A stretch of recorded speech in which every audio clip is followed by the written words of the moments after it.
I enlisted in the Army on the day I turned 18. Until then, I had spent my teenage years working in my father's hardware business. I was quite knowledgeable about stock inventory, ordering, and replenishing. We had the most advanced systems for all of this, but it wasn't the most exciting work. My parents did, however, pay me well, and I was able to accumulate money in the hopes of one day attending college. But first, I wanted to explore more of the world than the little town I grew up in. The plan was straightforward. Serve 3 years, then go to school. I'd still be only 25 when I finished my degree. I enlisted in the Quartermaster Corps following basic training. I received orders from a major supply warehouse in Nevada before reporting in. I had a few days off, so I decided to stop by Reno. It was on its way to my post.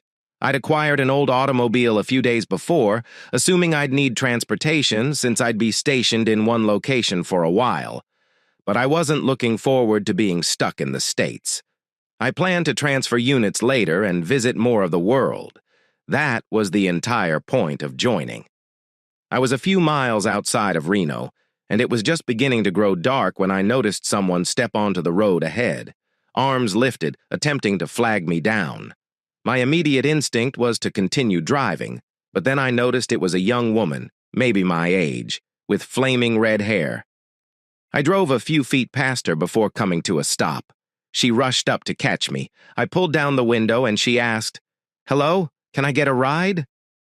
"I'm going to Reno, I assume," I responded, giving her a quick look over. She appeared to be around my age, wearing trousers and a long-sleeved top. She was fairly tall, had a good body, and was wearing a hefty rucksack. I tossed the bag in the back seat. I told her why.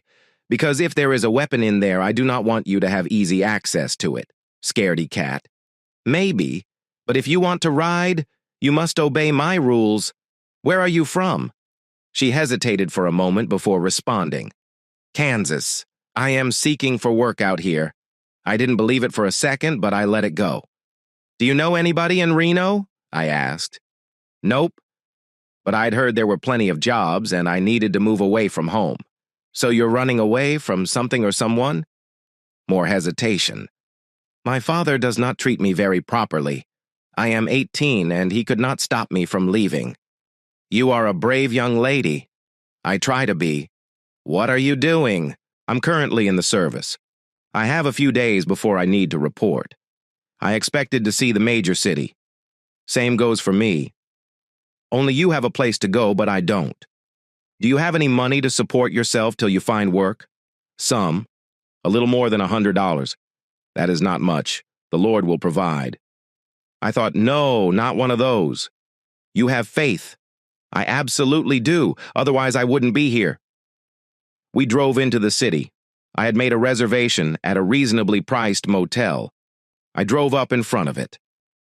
As I shut down the engine, I turned to face the girl. "What are you planning to do now? I do not know.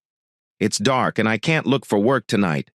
I understand I'm being brave, but may I remain in your room tonight? I will not annoy you. My reservation is for a single man." "Oh. Come on. This motel will not think twice about having a guest." She was correct.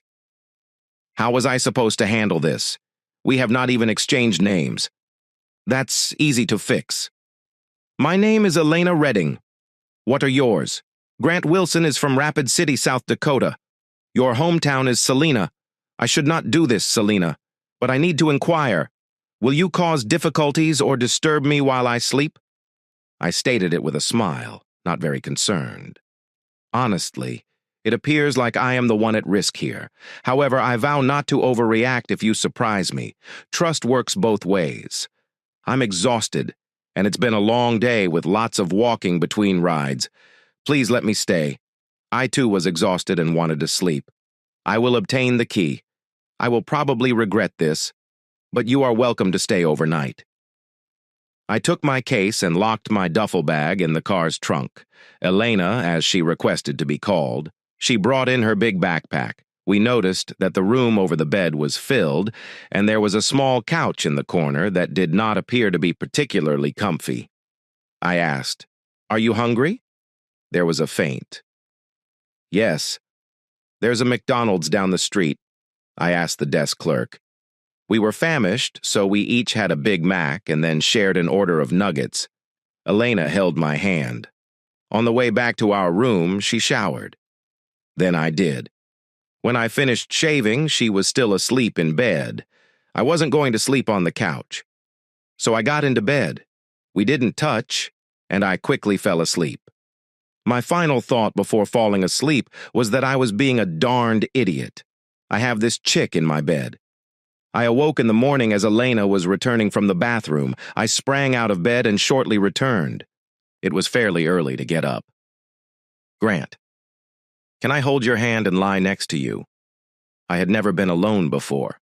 This is the most serene I've been since I was a little girl, and I feel really safe with you. You're an extremely wonderful individual. I'm really grateful to have met you.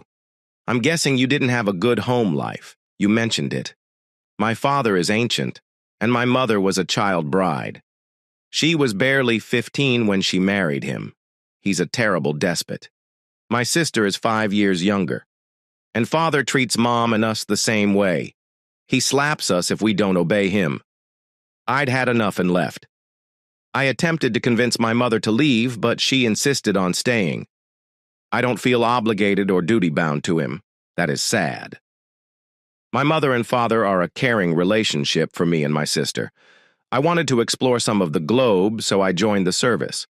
I intend to return from the Army, attend school for a few years, and then partner with my father in the family business. It must be nice. I wish my parents had been like that, but they were not. So here I am, creating a life for myself. You purchased food last night, so let me buy you breakfast. No. You should save money. I will be paid at the end of the month, and I have money from my last pay period. I will stand for meals till you find work. I have 5 more days to leave and report in. I will help you find something. Grant, would you kiss me? She asked. I rolled over and gently kissed her. She smiled, finding it pleasant and fun. We lay down together, conversing and enjoying one another's company. Elena has a knack of making things memorable with her kindness and innocence. As we talked, she revealed how little she knew about relationships and the emotions they evoked. I'm learning as I go, she confessed with a hesitant laugh. I smiled reassuringly. That is okay. We are finding things out together. We stayed close throughout the night, swapping stories and getting to know each other better. It was a moment of connection and understanding in which we listened and became closer. When she mentioned how new she was to so much of this, I realized the value of patience and mutual trust. I said in a joking tone, "Next time, I'll be better prepared," seeking to calm her concerns. Elena smiled as she nodded, grateful for the assurance. We kept conversing, enjoying the simplicity of being together in the present. My mother never spoke anything about sex. Perhaps she doesn't know either. My father threatened to punish me if I allowed a male to touch me. Didn't you discuss sex with other kids? Not much. When they were giggling about boys and such, I would get up and leave. My father made me feel like an outcast. The entire hamlet is terrified of him. I'm free of him now. Thank the Lord. When Elena got up to take a shower, the evidence was there. The sheet had a few red patches, but they weren't as awful as they may have been. I went looking for condoms just after breakfast. Elena possessed no work abilities at all. She didn't know how to wait tables. We eventually located a diner that would hire and train her. She was attractive enough, so once she's learned the ropes and how to interact with clients, she should be able to sustain herself. She was scheduled to start work in 3 days. We spent that much time together. We ate at the diner from then on. This allowed Elena to observe the other 2 waitresses who worked there and get friendly with them. The next dinner, there were 5 troops in the booth behind me. I inquired whether they were stationed at the supply depot. Yeah. Why? Because I am due to report there in a few days. Make sure you arrive on time. I will be. My automobile operates well. Oh, you'll be hassled for possessing a car. They are constantly causing problems for new recruits. Better sell it and take the bus. There are regular bus routes to and from. That sucks, kid. You're in the Army now, and everything is terrible.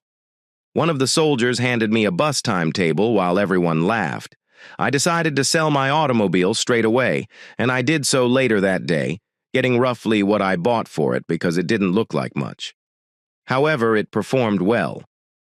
I had only possessed it for a short time. And wasn't it attached to something? The rest of my stay in Reno was spent mostly in bed with Elena. I promised Elena that I would take the bus up here whenever possible and meet her at the diner. She promised to wait for me. I gave her the money I had gotten for the car. She was going to hold the motel room until I returned the next weekend. I believe I will see you again, and I consider myself really fortunate. The Army had other intentions for me. I arrived at the base and reported only a few hours before headquarters closed for the day. Private Wilson, do not unpack. You will ship at 0600 tomorrow morning. Do you have orders for Okinawa? No time to say farewell to Elena. I worried if she'd miss me as much as I did her. I completed a 14-month stint on Okinawa. I spent my holiday time in Japan, and when my tour ended, I was assigned to an ordnance unit in Pennsylvania. I was there for a few months before being forced to complete a tour in Germany. I spent a year in the fatherland and had little time left when I returned at the end of the tour. Elena would occasionally come to mind, and I'd wonder what had happened to her. When I mustered, I went to Salina, Kansas, where Elena said she had come from. However, several claimed they knew no one by the name Redding.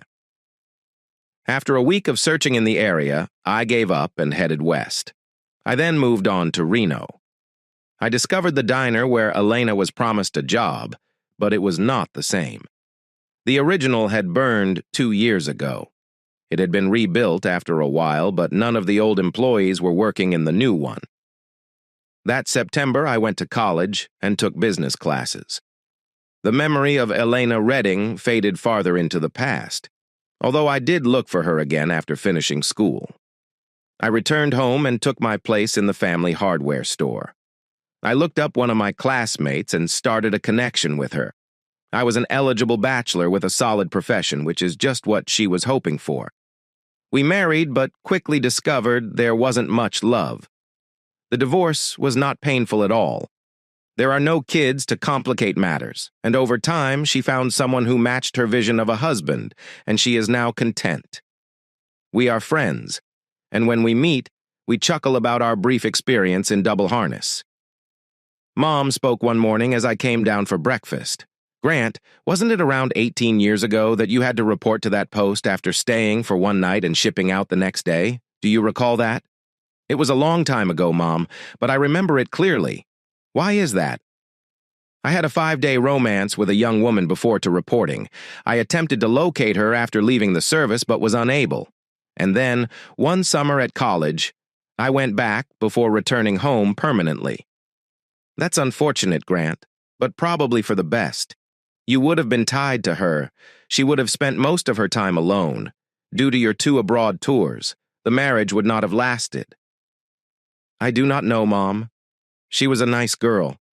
Maybe she's my dream gal. She was obviously attractive enough. I believe she would have persevered if we hadn't been forced to split up due to circumstances. Etta was a loyal wife to you. I was sorry to see it end. She was faithful. But we discovered we did not love each other, and neither of us were wounded by the marriage. I understand, son. A month later, I came out of my office up 1 level and noticed 2 women swiftly turning away from me.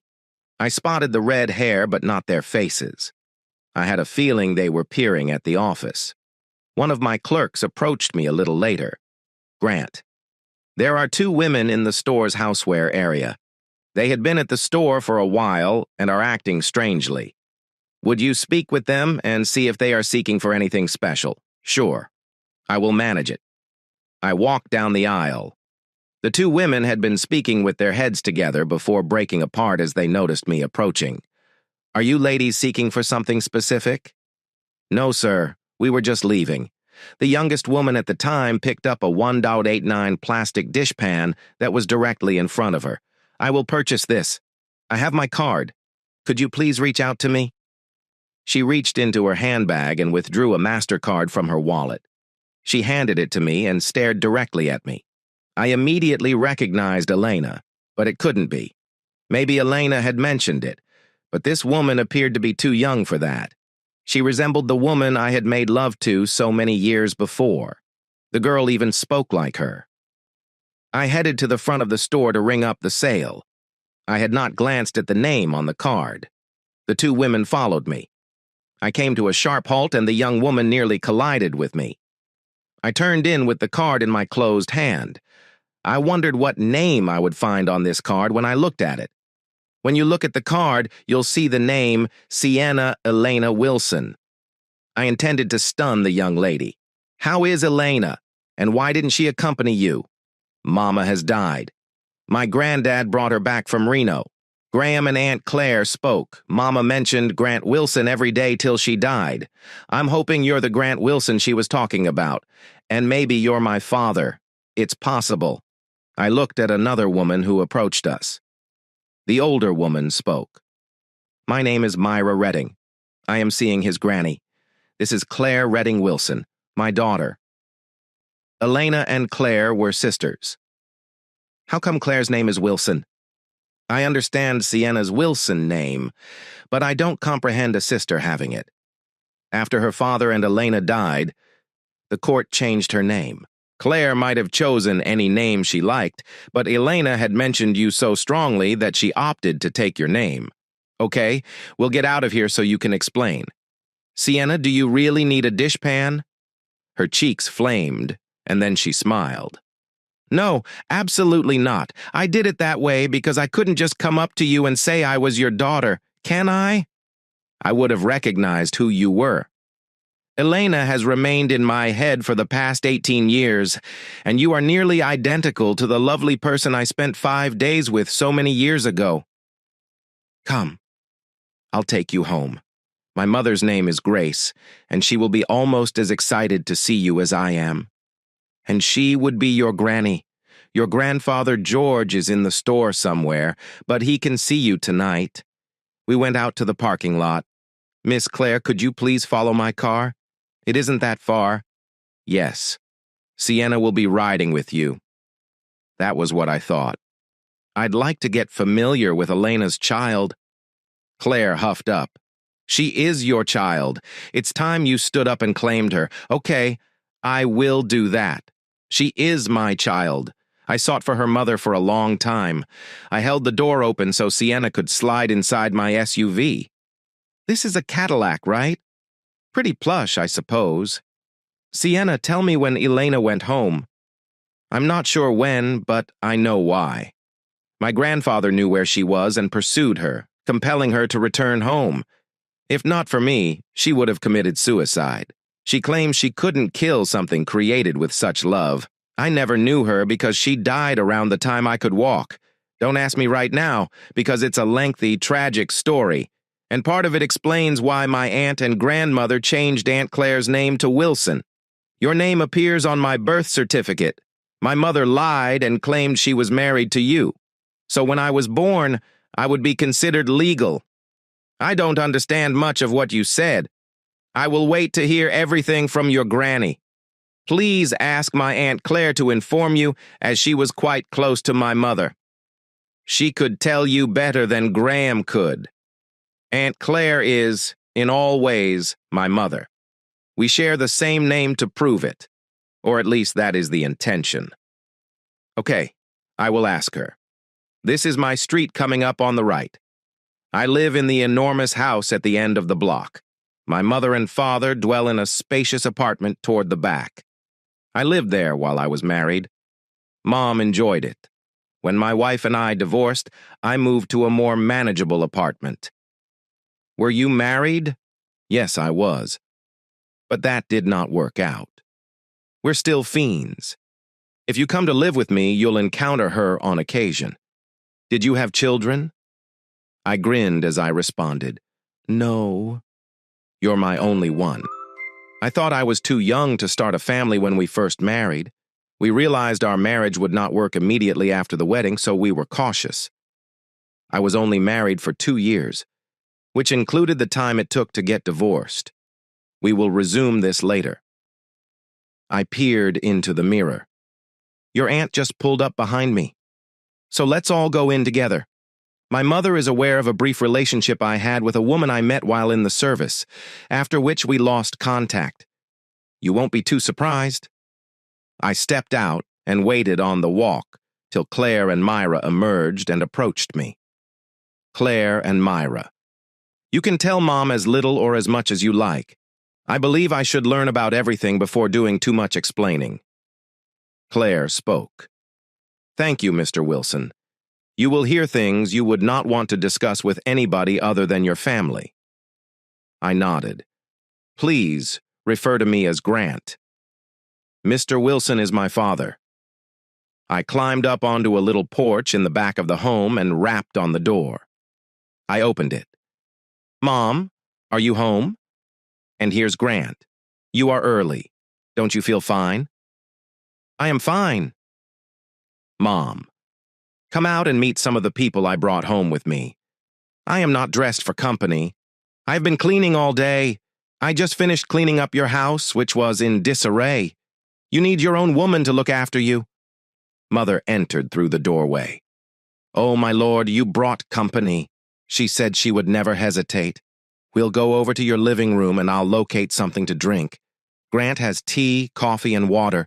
He has fresh lemons for his tea and water. 5 minutes later, I was at my apartment. Mom, please sit before you rush around. I have some explaining to do. I don't know, but I'm glad these individuals are telling me the truth. First, remember that we had a talk less than a month ago? It was about a relationship I had with a gorgeous girl while in the service and how I had lost track of her.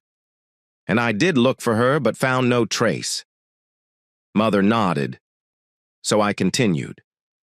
I'm told she died several years ago, but she left this young lady, who I feel is my daughter. There are ways to ensure this, but I may not bother because Sienna looks just like her mother and is the appropriate age. I mentioned the woman's name and addressed her as Elena. Among my first question, I inquired why Elena wasn't among them, and they told me she had died. Sienna might be Elena, but for her age. Isn't she lovely? This would make you my granddaughter. Grant is in his 30s, and I've given up hope of ever having a grandchild named Wilson. Sienna took over the introductions. Mrs. Wilson, this is my Aunt Claire, and Myra is my grandmother. They took care of me when my mother died and raised me. I've been told that she died when I was 2 years old. You poor thing. That is sad. I know Grant looked for your mother, but couldn't find her. This was before he went away to school.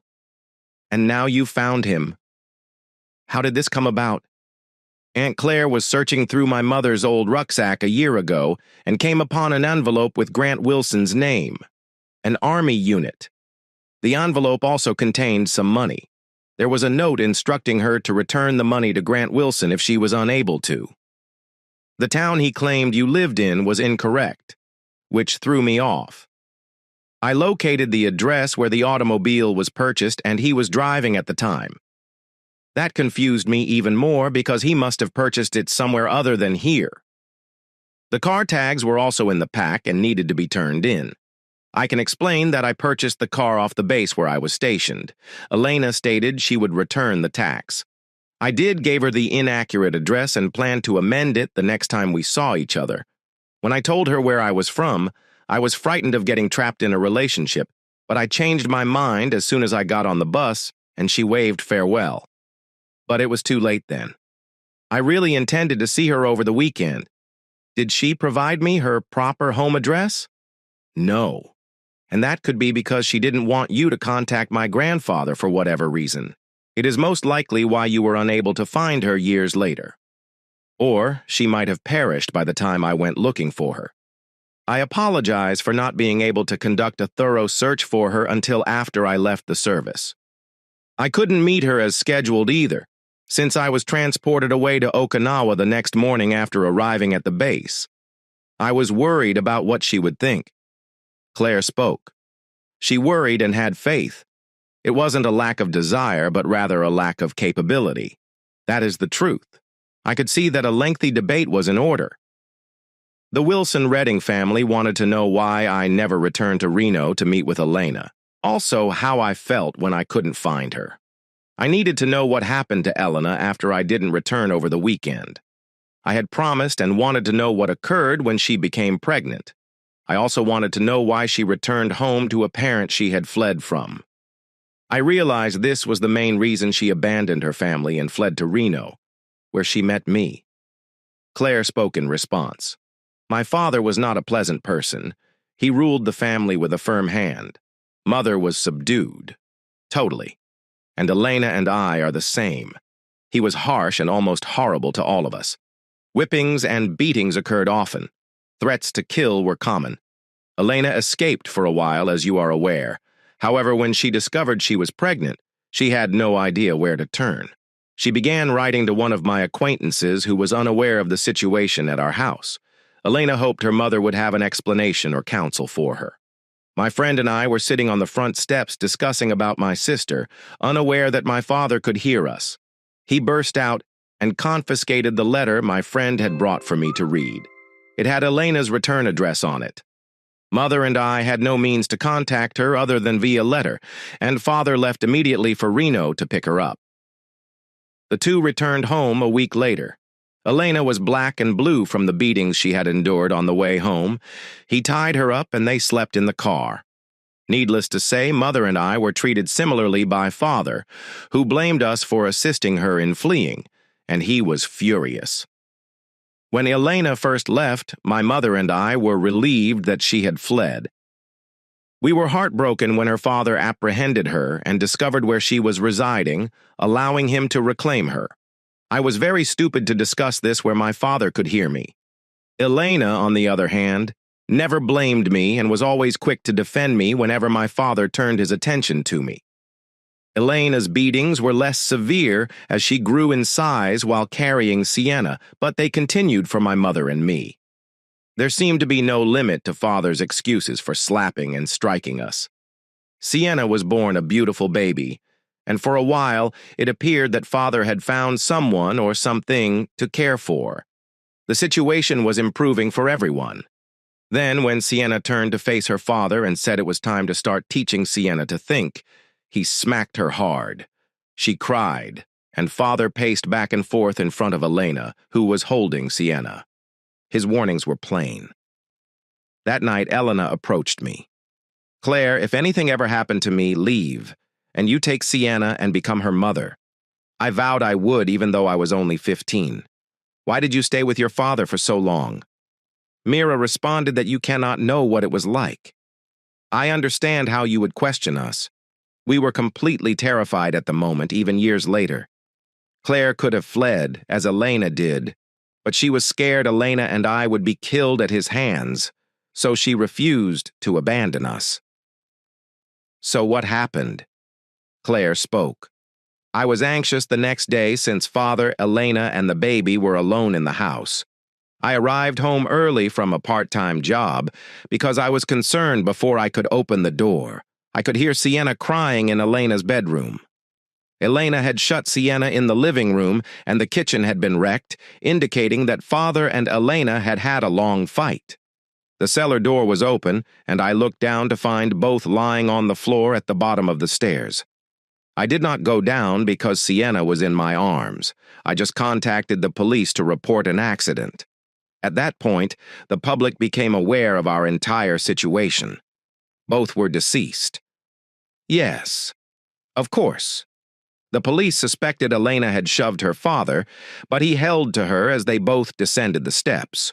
Or it may have happened in the reverse direction, with the same consequence. There was no way to determine what had happened. Anyway, both banged their heads on the cement and died clenched together. My mother made the comment while looking at the three in terror. What an ordeal you've had to go through. Yes, but remember that it made us free. We felt Elena was safeguarding Sienna both that day and in the future. I know she had no regrets about what she had done, Mama. And I believe she tried to kill her father and was successful. We also believe it was justified if it were homicide, and it was heartbreaking that Elena had to die while saving us all. She sacrificed her life so that we could have a future. Sienna spoke up. I'm quite proud of what my mother did to safeguard me, and Claire has been an excellent mother to me. Graham worked hard to support us until I was old enough to be on my own. I was only 7 years old when Aunt Claire and Graham got work in a factory on opposite shifts to keep an eye on me. So, who tracked me down here? Again, it was Sienna. That was me.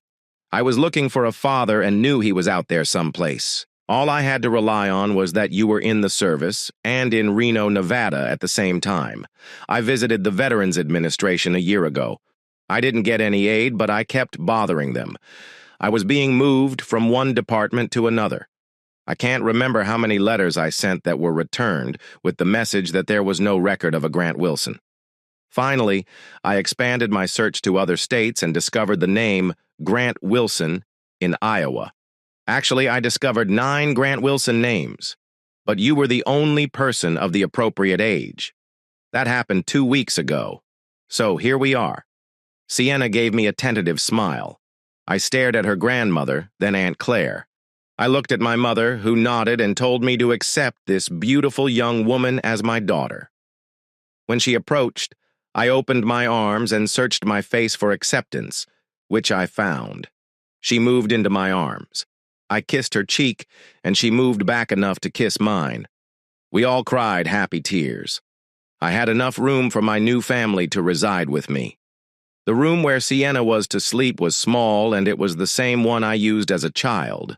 Claire and Mira shared the second spare room, which was spacious and contained 2 single beds. I carried their baggage, and Mom assisted with the organization. There was no mention of their future ambitions. Mom walked downstairs to start supper, leaving me to ask about their plans. How could we make arrangements if we didn't know for sure? I was meeting someone who would turn out to be my father. I had trust, though, that you would be the person we were looking for. I just can't believe I have a daughter. At least you were aware that you had a father someplace. Yes, and I believe that eventually I will find you. That sounds like what your mother would say. She discussed faith and how the Lord would provide. Did you really love my mother? I did. We only had 5 days together, and none of us were forthcoming about where we resided prior to our meeting. If we had spent more time together, you may have grown up with a father and mother. I understand. But I am here now, and perhaps we can make plans to see each other more regularly. Oh, you will be in my life from now on. Rest assured of that. I knew I would be. I focused my attention on Claire and Mira. Do you still work at a factory? Claire responded to me. No, none of us do. I work in and manage an office. Mama works in a truck stop. When I heard the truck halt, my eyebrows lifted. Mira smiled at my expression. Mr. Wilson, I take it you don't think working at a truck stop is a suitable profession? Please. It's Grant. It simply surprised me. I don't know anyone who works at a truck stop. I'll confess that working in such a place carries a certain stigma. However, the majority of women go there to look for work. I'm like a grandma to some of the young people that come there to work, and I'll offer advice if requested. Remember, I got married at 15 and didn't have much of a life till my husband died. There was no hope of my having a social life with him. Now the truckers come in, and most of them address me as Graham or Grandma. They talk about their families and show me photos. I'm not going home. Therefore, I'll look for another place to work, like the one I just left. I wanted to hug this woman, who had been through so much. Mira rushed to embrace me as soon as I opened my arms. Oh, it has been a while since I hugged a man. Or wanted to, for that matter. I feel quite safe. Thank goodness Sienna persevered and found you. She kissed me on the cheek. Sienna was waiting for me to embrace her again. I glanced at Claire, who was frowning. I wanted to hug her, too. She looked so much like Elena, more mature and serious. I wondered if she felt the same way in my arms as she did with her sister. It wasn't to be since she moved away and made no indication that she wanted me to touch her. Okay, not an issue. When Dad returned home, he was as delighted as I was, and I introduced him to my daughter. Sienna quickly started calling Mom and Dad, Grandpa George, and Grandma Grace. Mira was polite and outgoing, asking if I had any time to assist her find work. There was a large truck stop with a diner and convenience shop on the outskirts about 2 miles from our house. I volunteered to take her over there to apply. She can use me as a reference. I took 2 weeks off to familiarize myself with the position that my family and Sienna's family found themselves in. With the exception of Claire, we blended rather nicely. She was very reserved, particularly around me. Sienna wanted to work in our store so she could be near me. I want to know everything about you. You should also know about myself. I can't believe how glad I am to have found you. Yes, you did it all by yourself, too. I know you tried to find my mother, but you didn't have enough information to figure out who she was or where she came from. I am so glad I did not give up looking for you, and I stuck with it long enough to find you. Your mother would have done the same thing had she not died. We had something together. I spoke with Aunt Claire. Claire, how about you? Are you returning to Nebraska, where you are from now? My only family is here. I will hunt for office jobs somewhere. I'm fairly knowledgeable about all aspects of working in an office. I'd like to stay in the region with Sienna and Mom. I just took time off from work and will not be returning. My former job will miss me, but I am unable to leave my mother and Sienna. I raised her and even changed my name so she felt she had one parent, if not both. Dad spoke up. Would you like to work at the store with us? We can always use experienced assistants. Won't that be a problem for Grant? When people learn that Sienna is his daughter and that I go by the name Wilson, they will assume I am his wife. I am not Grant's wife, but I consider myself C's and his mother. No one said anything, but everyone, including myself, suspected she had died. I'm never the one who doesn't worry, said. I am sure it will not come up. If it happens, we'll decide how to address it at that point. I can work for you, I suppose, if you were certain you weren't simply creating an opening for me. I've already ruined everyone's lives. Do you have any experience keeping track of inventory? Grant and I have been doing it, but we are constantly falling behind schedule. We've had some really embarrassing snafus by not noticing we were out of something, and we're still advertising it. I'm confident I can handle it with little instruction. I do need to work and locate a place to live. Claire did not win that one. We all pressed her to live here with Sienna and Mira. During my 2 weeks off, I drove to Nebraska to close up the apartment where they lived. This was not in Kansas. Elena informed me where she resided, but Nebraska, Claire, and Mira all resigned their jobs. We quickly rented a storage unit and placed the majority of their possessions into it. We packed their clothes in the caddy's trunk. I could dispatch one of the store's trucks whenever they wanted something. We were unable to pack into the car today. We spent a lot of time with Mom. I believe we should take Saturday this weekend to go see my sister. She and her family had returned home from their holiday. I want to brag about my daughter and my almost mother-in-law. I called Patty when I arrived home. Hello, sis. I have someone I want you to meet. Grant, you should have a new girlfriend, more than just a girlfriend. I never knew I had an 18-year-old daughter. There was quiet. Grant, I assumed you always took care. I did not do it this time. Wait until you meet her. You'll be glad I didn't. She is intelligent and stunningly gorgeous. What is her name? Sienna? Elena? Wilson? How old is she actually? She is a few months past 18. She's been with me for a few weeks. Mom and Dad adore her. I feel extremely blessed. Please tell me how you found her. I did not. She found me. I looked for her mother several years ago and couldn't find her. At the time, I had no idea I had a daughter. I will tell you all about it when we get on Saturday. Have your lunch ready. Mom, Mira, Claire, and Sienna will all be with me. Claire is Sienna's aunt, and she looks remarkably similar to Elena, whom I knew 19 years ago. Mira is Sienna's grandmother. Brother, you're confusing me. Bring everyone, and I'll see if you can fix it for me. Okay, Patty, I'm looking forward to seeing you all. Make sure Matt, Sherry, and Junior are at home. Matt was my brother-in-law. Bye, Grant. Bye. I was starting to feel terrible for my father because he had to handle the entire store management while I was with my new family. Attend to them. Grant, I see how happy you are with them. Grace, I believe, is the happiest. She has a granddaughter to cherish right at home.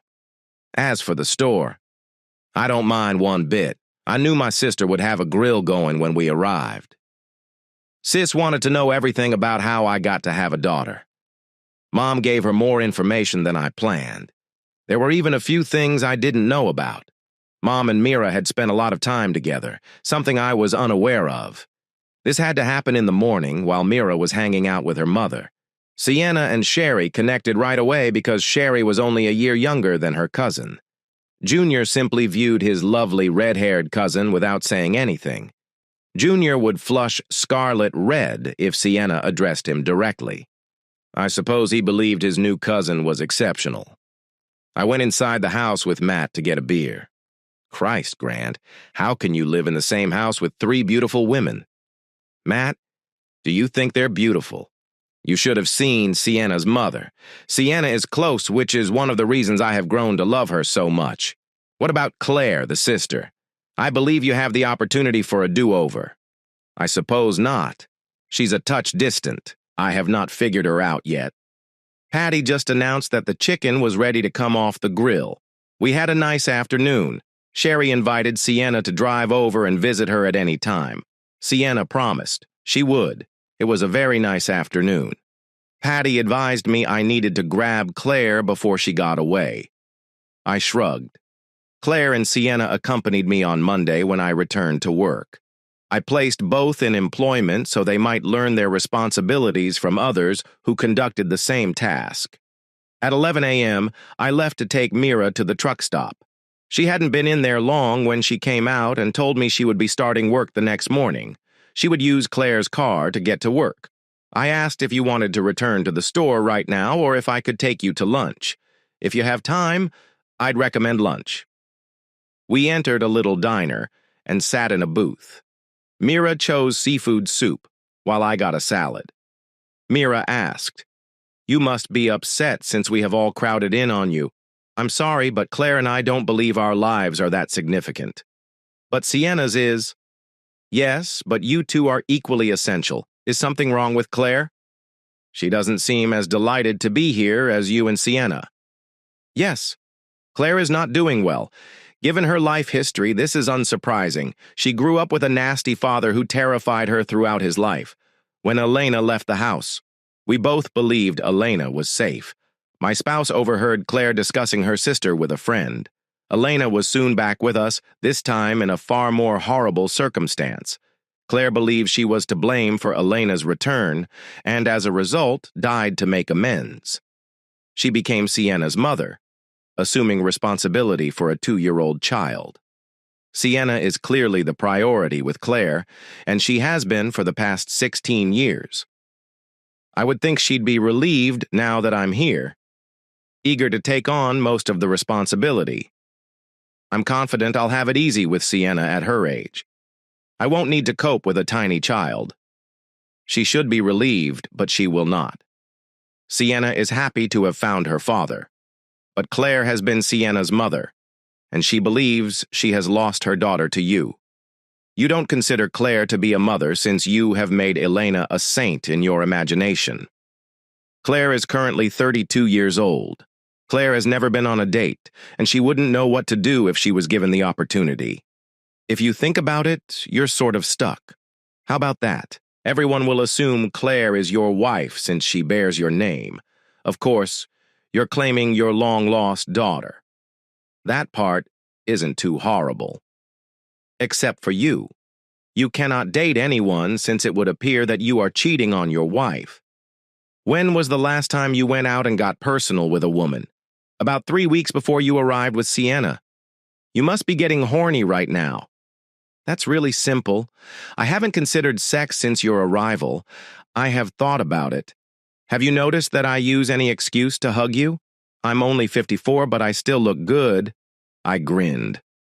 Come to think of it, I've noticed when you've used an excuse to hug, but as far as I'm concerned, you're family. What about Claire? I honestly do not know. She may simply be afraid of trying something new. I believe she would be fine if she found the appropriate person to go slow with her. If you haven't noticed, she is really gorgeous.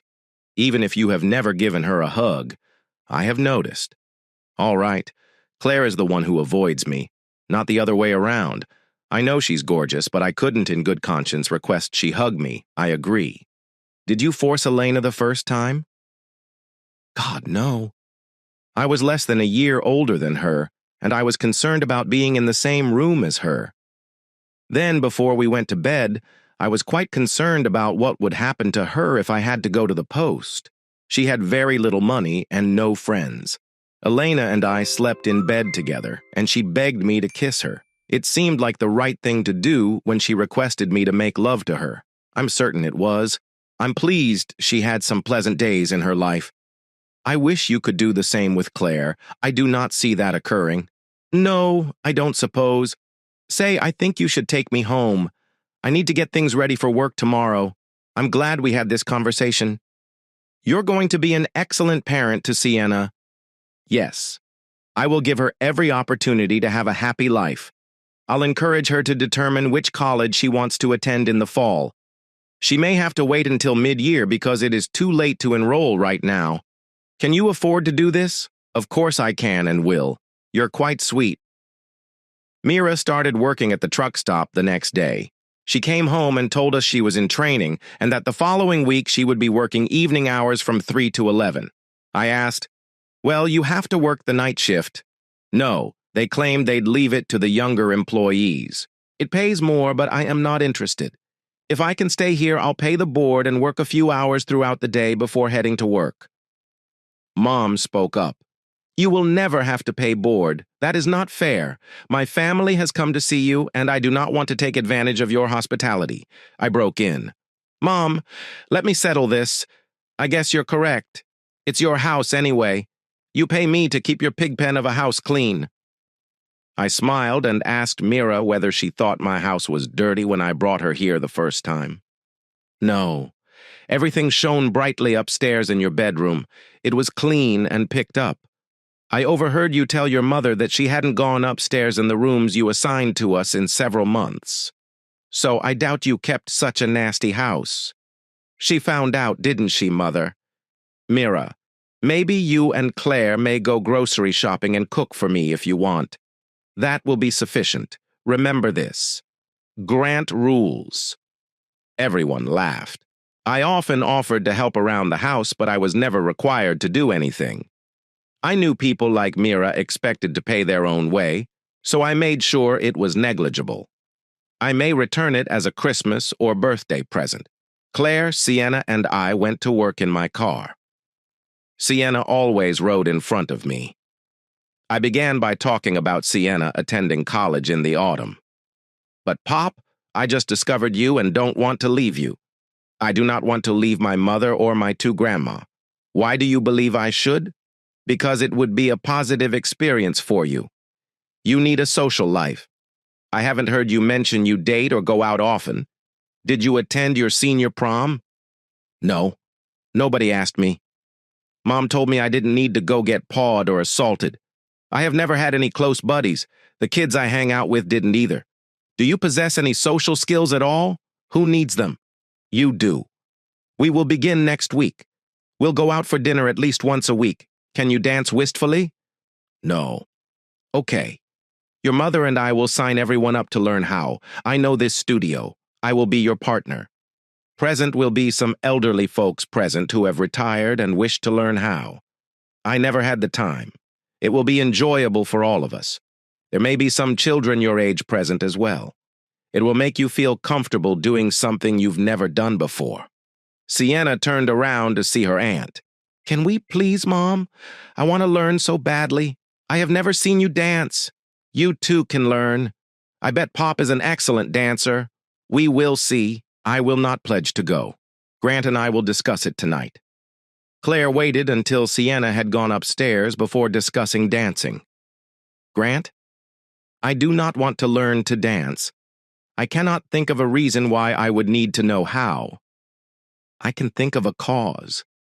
You'll always be Sienna's mother when she gets married. We'll give her a lovely wedding. There will be a lot of dancing throughout that period. If you don't know how, you will greatly disappoint our daughter. Oh no. I'll simply tell everyone I'm her aunt and won't have to. Claire, have you ever attended a wedding of any kind? A couple stands in front of a justice of peace. That is no wedding. Claire, that is just a marriage. Explain why you don't want to learn. Okay, I'll tell you. I don't believe I can stand having a man touch me, even you. You have noticed that I have never allowed you to hug me.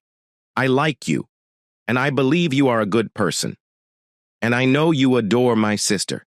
She told me everything about being in love and how much she loved you after she was returned home. However, when you go close to me, I suffer a panic attack. I guess it was because I was terrified of my father. Every time he came close enough, he hit me. Claire had tears flowing down her cheeks. I involuntarily extended my hand toward her.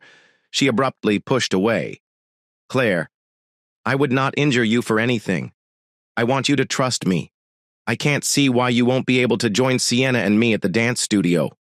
I believe you should come, and at least watch.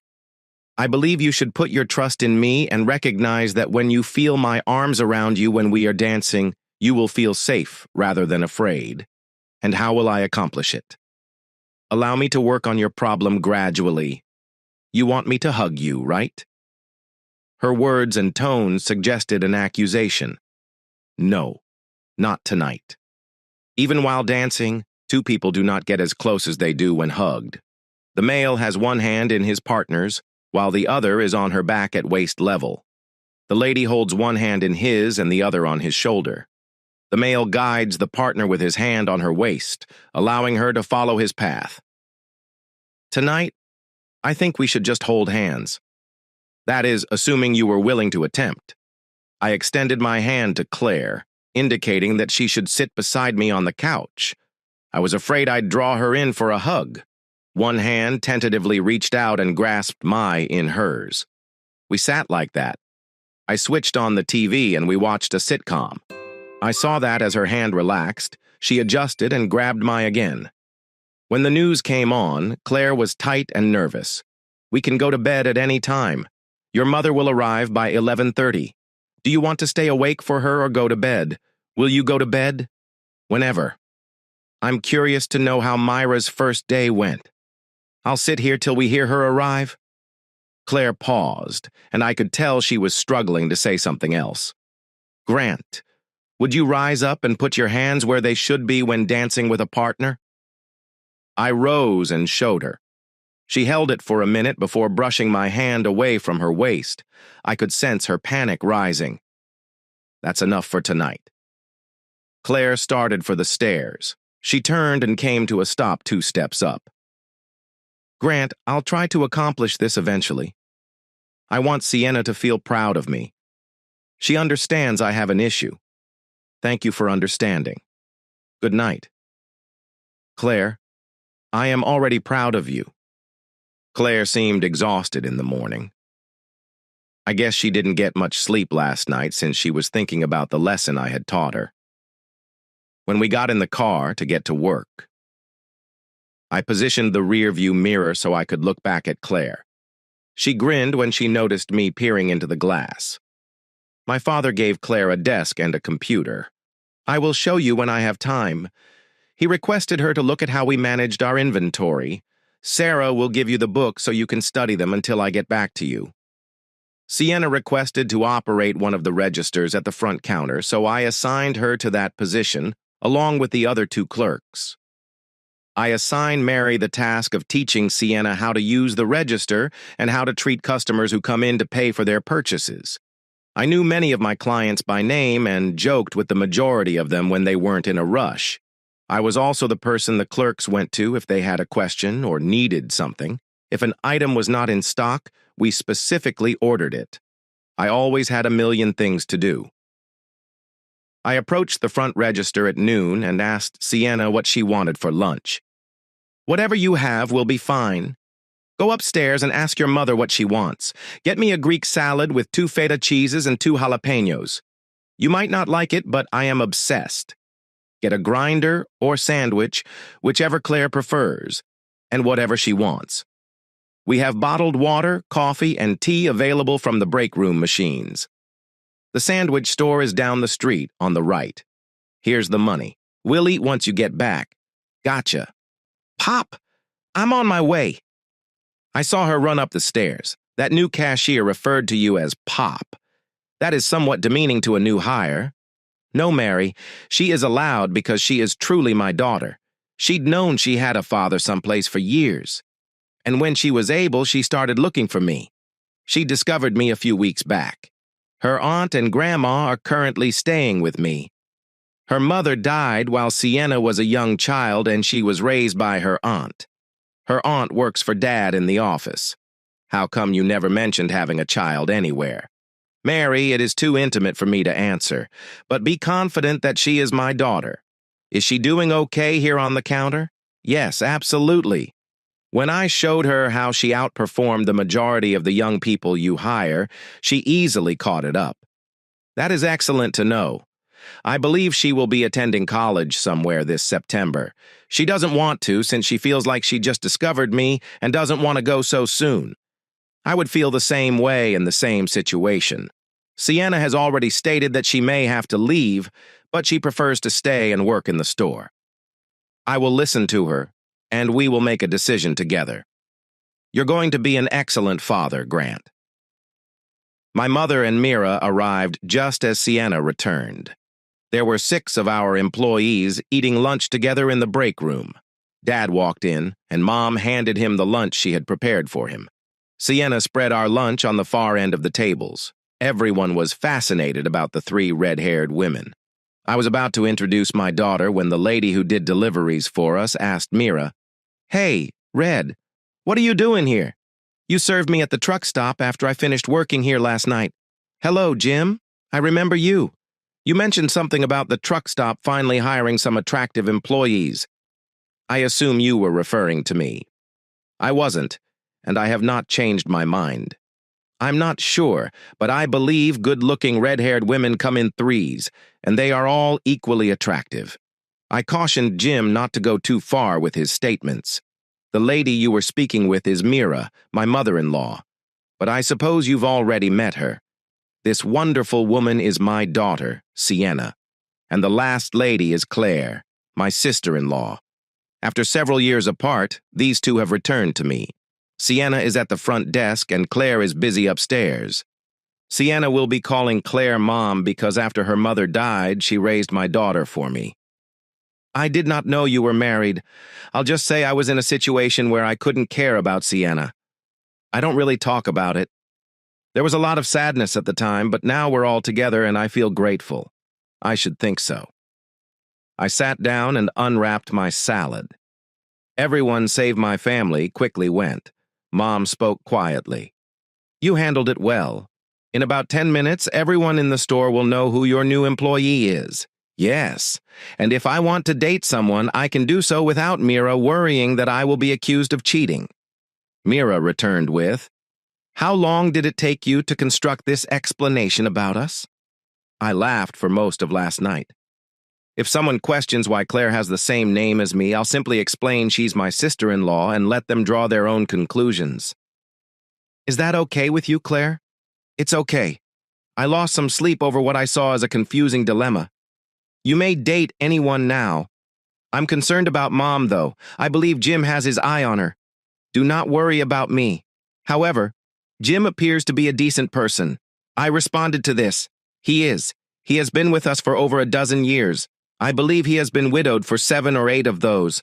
We returned to work at 4:30. I told Sienna to travel home with Dad. She objected.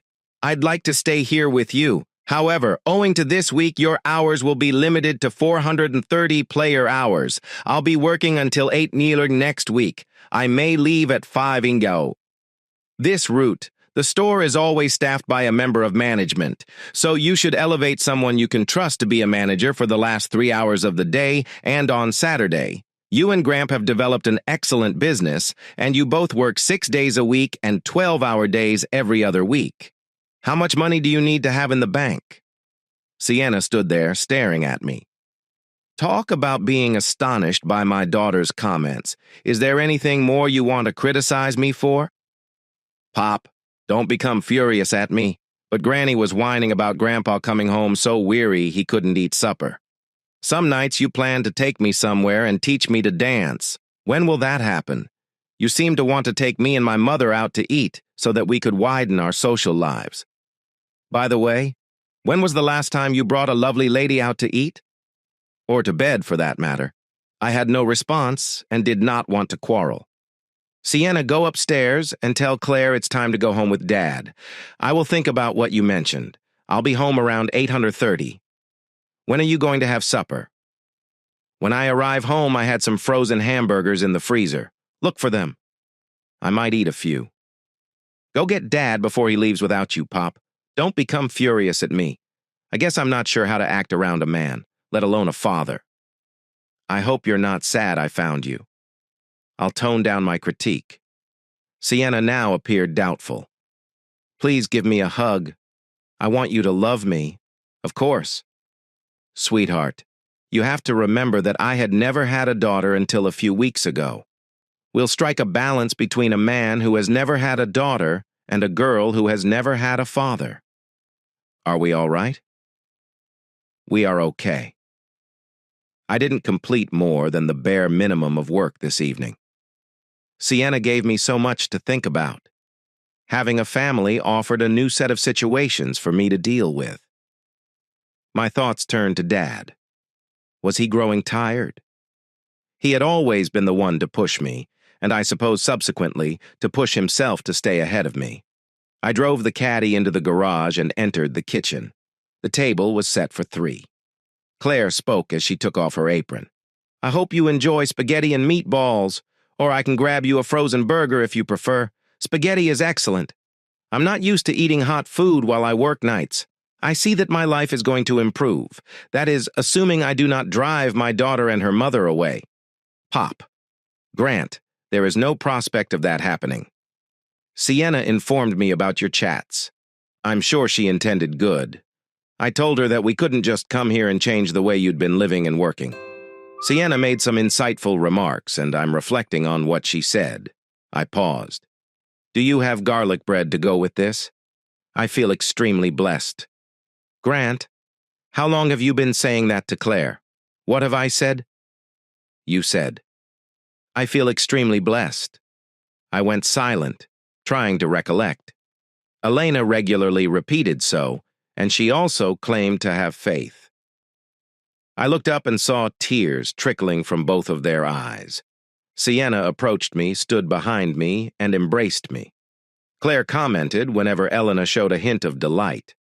That is what she would say. You may not have had a long relationship with her, but I know you loved her deeply. Claire surprised me by placing her hand on my shoulder and giving me a small squeeze. The moment passed, and we resumed eating while Sienna and Claire began to clear the table. I said I was heading around to see Dad and Mom. I won't take long. Thank you both for a fantastic dinner. It had a burger beat to hell. I walked around to my folks' door and Mom let me in. Your father is asleep on the couch. Is this important? Yes, I think so. God. I am filled. Spaghetti with handmade meatballs. Garlic bread and strawberry shortcake can fill a man full. Grant, Dad came home and stated your 2 daughters didn't say anything all the way home. Did you disturb them in any way?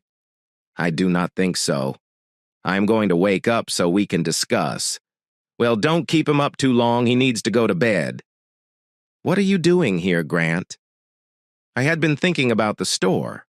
I've recently returned from a 2-week holiday spent adjusting to my daughter and her family. A lengthy day like today was grueling. I believe we should both shorten our time at the store. Do we have any employees who we could promote to manager to cover for us? That will be costly if we do. Perhaps not as much if we promote from inside. We have Claire to help with some of the paperwork, and she is really required. I believe she will be well worth the expense of having her work for us. We have Sienna for at least the summer. You arrived home at 5 p.m. and have spent the last several hours dozing on the couch. That is okay. You have to, Dad. Our business is performing wonderfully. I now have a family, and I want to take them out and show them how the other half lives. They've never even gone out to hear a band. They require things like that. I do too. Do you have any ideas about who we could hire as manager? I can think of two. Mary is on the front register. She hates having to arrive early. She'd love 12. :0028, :00. It would allow her to spend more time with her husband. And there's Ralph in the appliances. He is single and a loner, yet he is intelligent enough. I'm not sure if he would want the position, so we'll start by talking to Mary. Give her a 50-cent raise. Working on weekdays. Perhaps Ralph will take Saturday and Sunday. All right. Consider how you want to approach this. I believe Mary will be the finest choice. Sienna and Claire gazed at me when I returned from speaking with Dad. What exactly did he say? Who? I was talking to my mother. They glanced at me, disbelieving. Okay. I did chat to Dad. We both agree that we need to make some changes. I will be working on it. I'll be working on a proposal. It will take some time to find someone to take over as manager, to cover the hours we've worked. It won't happen this week, and probably not next week either. I see how weary Dad has become, but keep in mind that he covered for me over the last 2 weeks while I got to know you two. I now bow to my astute daughter for noticing something I didn't. Sienna hopped up and approached for a hug, so I think I'll go shower and get ready for bed. I'm not even waiting for the mirror tonight, Pop. Are you exhausted too? Yes, I suppose I am. I will see you both in the morning. I will admit that having women in the house has affected my diet. I ate eggs and bacon for breakfast instead of cold cereal. When Claire got into the car, she placed a picnic basket in the back seat. Her remark was, "You have a microwave oven in the break room. I'll reheat something for your lunch. I knew if I arrived home sooner, I'd have a hot dinner when it was time to eat." Dad and I used the same secretary. I told her 10 before. "Sarah, could you please go down to the front counter and ask Mary to come up to the office? I would like to speak to her. I will be in my office. I can call her. No, simply go get her." I got a disgusted look, and I knew she was wondering why I wanted to speak with Mary.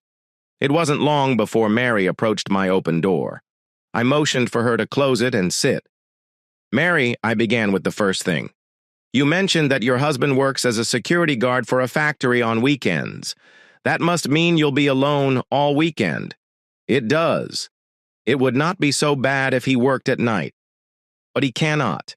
He was hired for a specific number of days, and his boss will not let him change. Allow me to ask another question. Would you be willing to work the hours if I arrange them? The store is open over the weekend. I'd need to think about it. Why? Well, now that I have a family, I would like to take some time off over the weekend. Dad is getting older and becomes tired easily, especially during the weeks when he works until 8 hours. All of these hours require on-site management. Dad and I believe you'd be a good fit for this.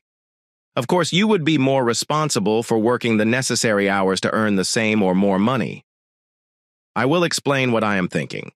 I'll give you 3 or 4 hours Tuesday through Friday from 4 sp or 5 was to 8 sir.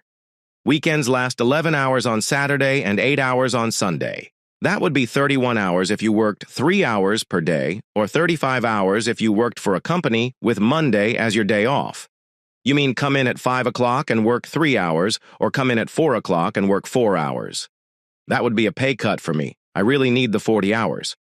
Okay, I get it. Remember, for a 31-hour work week, Saturday is time and a half and Sunday is double time. Your pay would reflect 40.5 hours, while a 35-hour week would show 47.5 hours. Mary wasn't sure what to say. I could not tell how she felt about my proposal. I asked, "Is your husband home now?" "Yes, I think so." Why not call him from here? And if he is, go home and speak with him about it.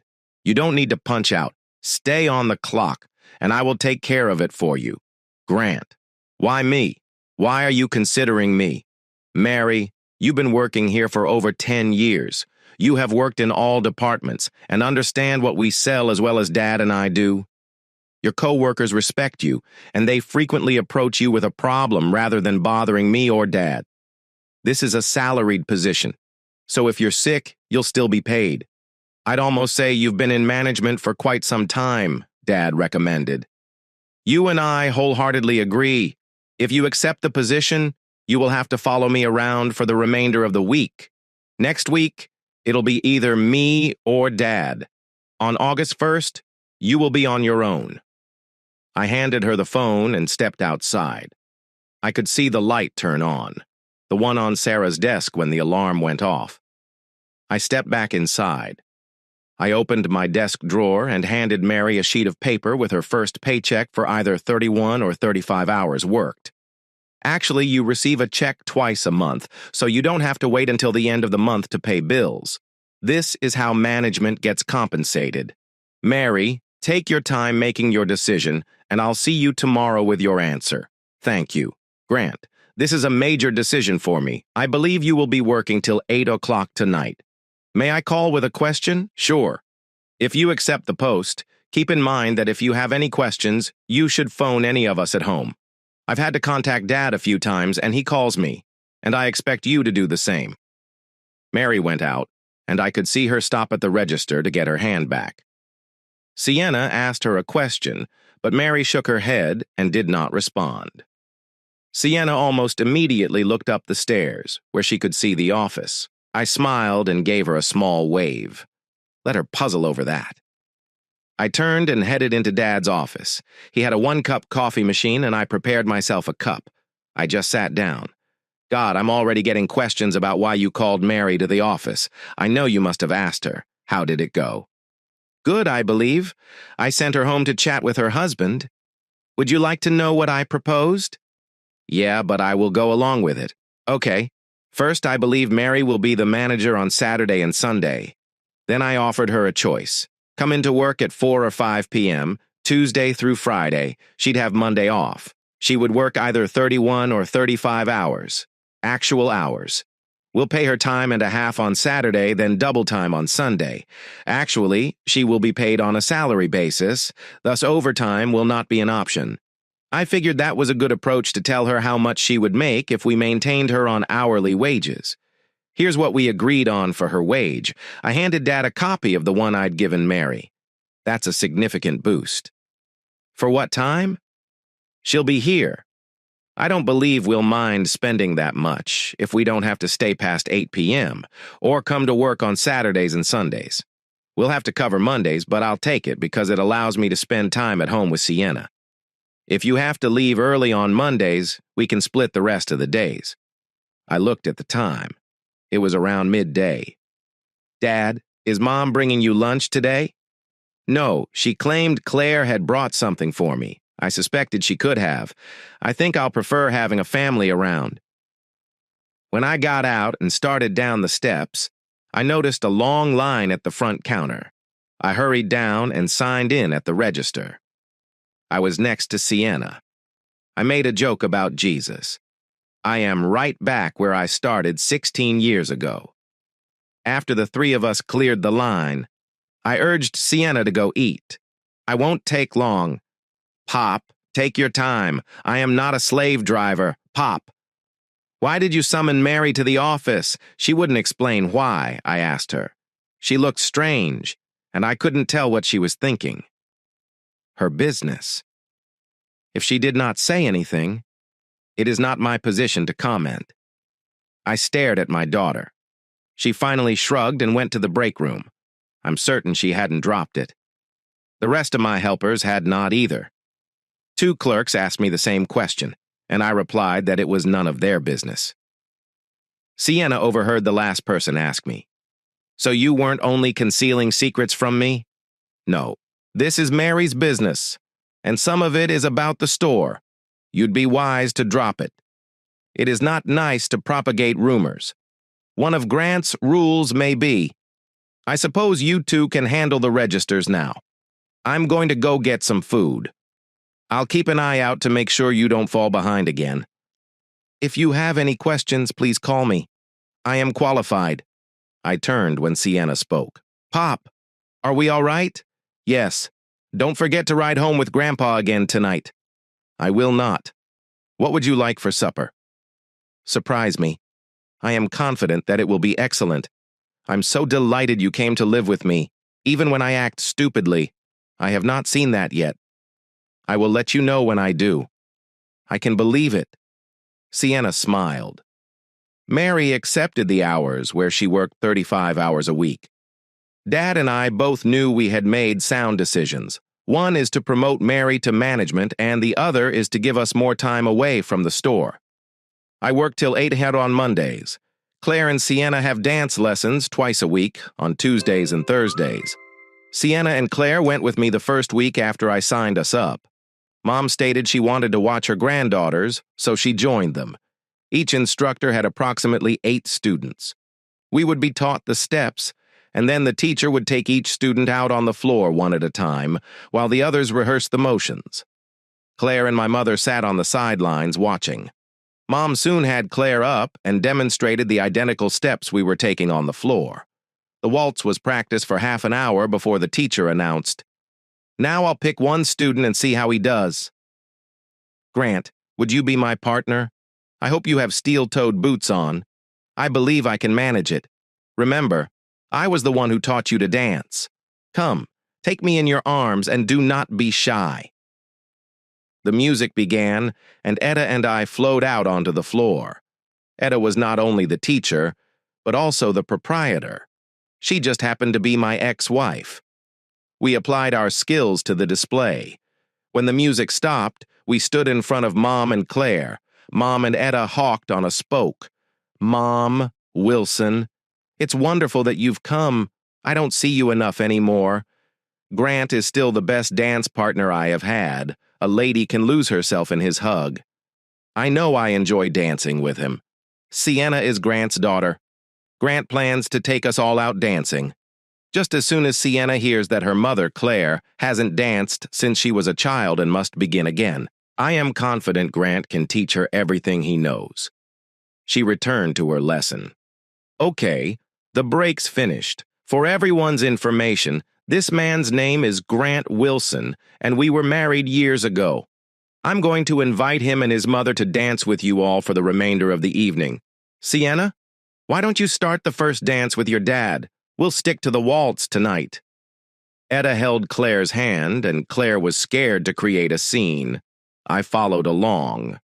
Sienna replied to me, I don't understand why we shouldn't be so angry at you that we pick up and leave. You told us you were married once, but you didn't mention that Etta would be educating us. Claire would not have come here if she knew. She had no reason not to either. Look at her now.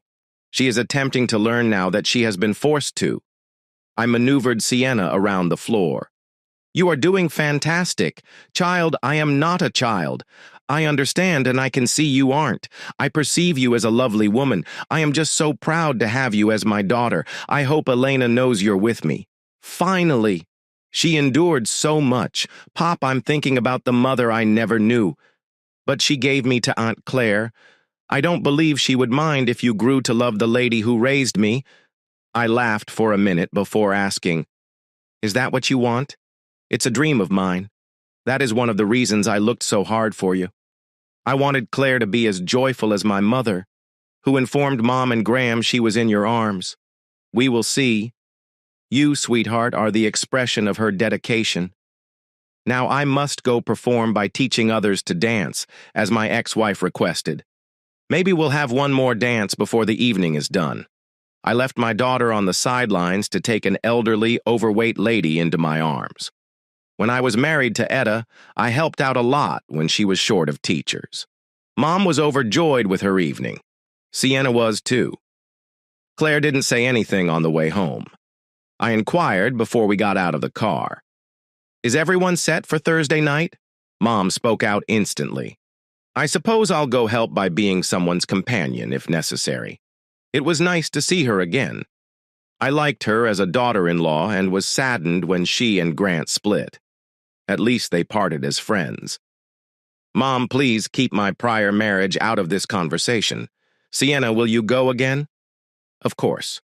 Someday I hope to be able to dance as well as you do. You can dance at my wedding, and we'll glide along knowing you've done a good job as a father. I hope that period is far in the future. I dread giving you up. How about you, Claire? Will you continue Thursday? Yes. You mentioned once that I would need to know how. I believe you now. Do you know what husband means? Sure. He's also a great guy. You will meet him someday, right? We will have to go out to supper with them. I let my passengers get out of the car before driving into the garage. They'd gone inside, laughing and joyful. Pop, could you put on some music so we can dance? I'd like to try it again. I had such a great time. We discovered a tune, and Sienna fell into my arms. We were all fatigued, so Sienna had one dance before heading upstairs. I turned the music down low. Claire, do you want to dance with me? You perform quite well with Etta. I was watching you. I am not sure. You are aware of my situation. I do, but I will not push you if you become nervous. We'll stop. Claire was nervous, but she maintained her composure until the song was nearly finished. I sensed her tenseness, so I relaxed, dropped my hands, and came to a halt. I tried. You did good. All you need is a little extra practice. I got a brief flashback when the song began. I never had the opportunity to dance with Elena, but then I returned to Earth, and you were in my arms. And it was pleasant. I could dance with you at any time. Thank you, Grant. Do you know that my life is in turmoil, don't you? For 30 years I despised my life, except for having Sienna under my care. She has always brought me joy. With everything going on right now, you're making me think about the future. I just fear I'll lose it, and I'll go back to feeling like I did before. I'm worried that Sienna will depart, and I won't be needed anymore. Claire, I believe every parent feels that way when their child grows up and leaves the nest. I know Sienna will stay for a while because she does not want to go to complete her schooling. I wouldn't either. If you were my father, and I had recently found you, I don't think you should compel her to go to school right away. Isn't there a night school or somewhere close where she can receive what she needs while still living at home? Yes, there are courses available, but she will miss out on all that college or university has to offer in terms of socializing. I know I got a lot out of college, but she is brilliant, so we should let her make her own decisions. Perhaps you could talk about it with her. I cannot imagine she will be content with working in a hardware store for the rest of her life. I want more than that for her. I'm satisfied with the work I'm now doing. Yes, but don't parents want their children to reach a greater level in life than they did? What do you desire from life, Grant? I'm not sure yet, but I'm content working at a nice job.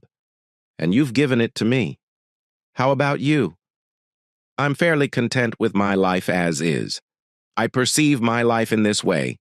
My parents reared me till I was a man. Now I feel as if I am equal to my parents, and we shall continue to be equal till they are elderly. Then the situation is reversed. I shall be here to care for them until the end of their lives. Life continues, and it begins all over again. I now have one child, and I'm thrilled to have her to continue the cycle. I've lost a long-time mate twice, but I'm still relatively young, so that period of my life isn't ended. Grant, you are a deep thinker. I'm heading up to bed. Are you going to wait till Mom returns home from the truck stop? Yes, I believe I will. I'd want to tell her how her two daughters went about learning to dance. Honestly, how are we doing? Sienna fared well, as predicted. However, you much exceeded my expectations. Grant, you are the rarest of men. I'm pleased to have you as my brother-in-law. I feel extremely blessed. Her cheeks reddened, and she turned to run up the steps. I stood there looking after her. Mira arrived home at almost midnight. Grant, why are you still awake? I wanted to tell you about dancing with your two daughters. Sienna adapted quickly and is doing exceptionally well. Claire has joined in and is currently learning to dance. Mira broke in. Did you dance with her? I do not believe it. No, not then. However, she did get up and practice. My mother went with us and was quite helpful with Claire. She was a little perplexed when my ex-wife brought her out on the floor for one-on-one training. Your ex-wife? What was she doing there? This is her studio. I danced with Sienna, and she is a natural. The nicest part of the night was when we returned home. Sienna requested another dance, and I obliged. I swear she loves her father. I should think so. There's more. Claire expressed an interest in dancing with me after Sienna had gone upstairs. She did for a little while. I let her go when she became tense. I held her for longer than 2 minutes. Claire is unquestionably broadening her life. Grant, you're not going to fall in love with her and then leave her. It's too soon for that. Falling in love, that's it for dropping her. That's something I would never do, whenever you get the chance. Ask her about tonight. Oh, Claire and Sienna have agreed to resume their lessons. To me, that says it all. I would say so. Oh, why? I am late. Jim hung out drinking coffee, and I had one drink with him when my shift ended. Is he a good person? Yes, he's nice. I knew his wife, and when she became ill, he cared for her till the end. This is the first time I've heard of him having a female companion. Grant. He's only a customer. Maybe I am lonely, but I am still a customer. I'm guessing you were lonely too. I suppose I am. Go to bed, Grant. Sweet dreams. Night mirror, eggs and bacon. Again, for breakfast. I had best keep dancing or I'll get fat.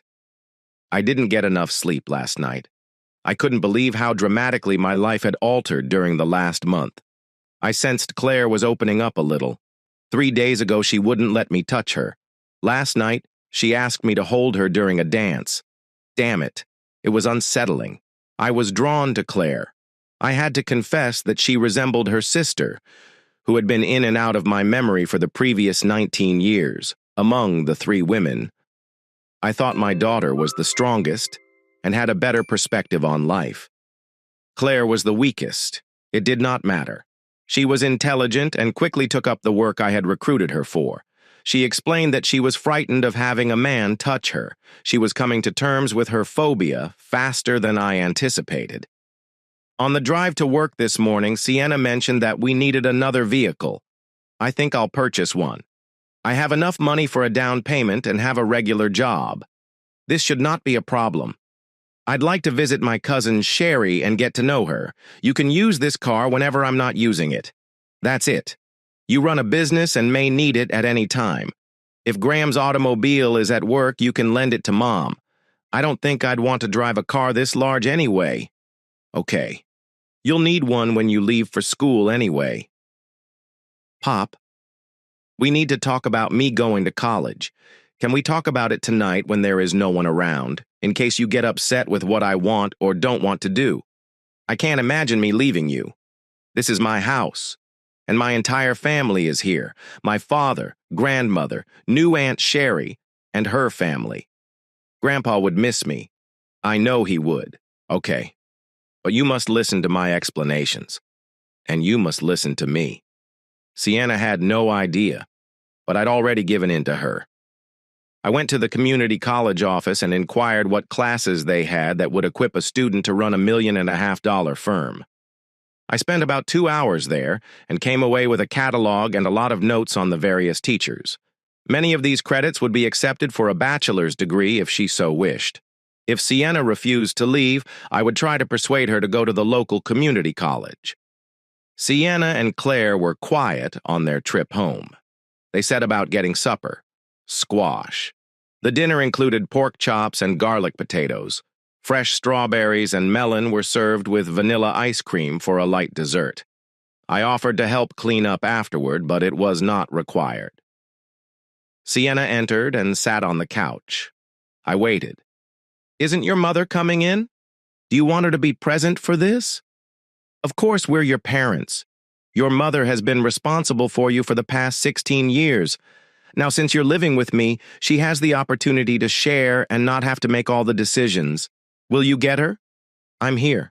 Grant, I wasn't sure what you wanted. Sienna is completely under your control. I'm not sure what gave you that idea, Claire. What do I know about children? I definitely need you to help me get started. Do you believe Sienna should own a car? It would help Grant.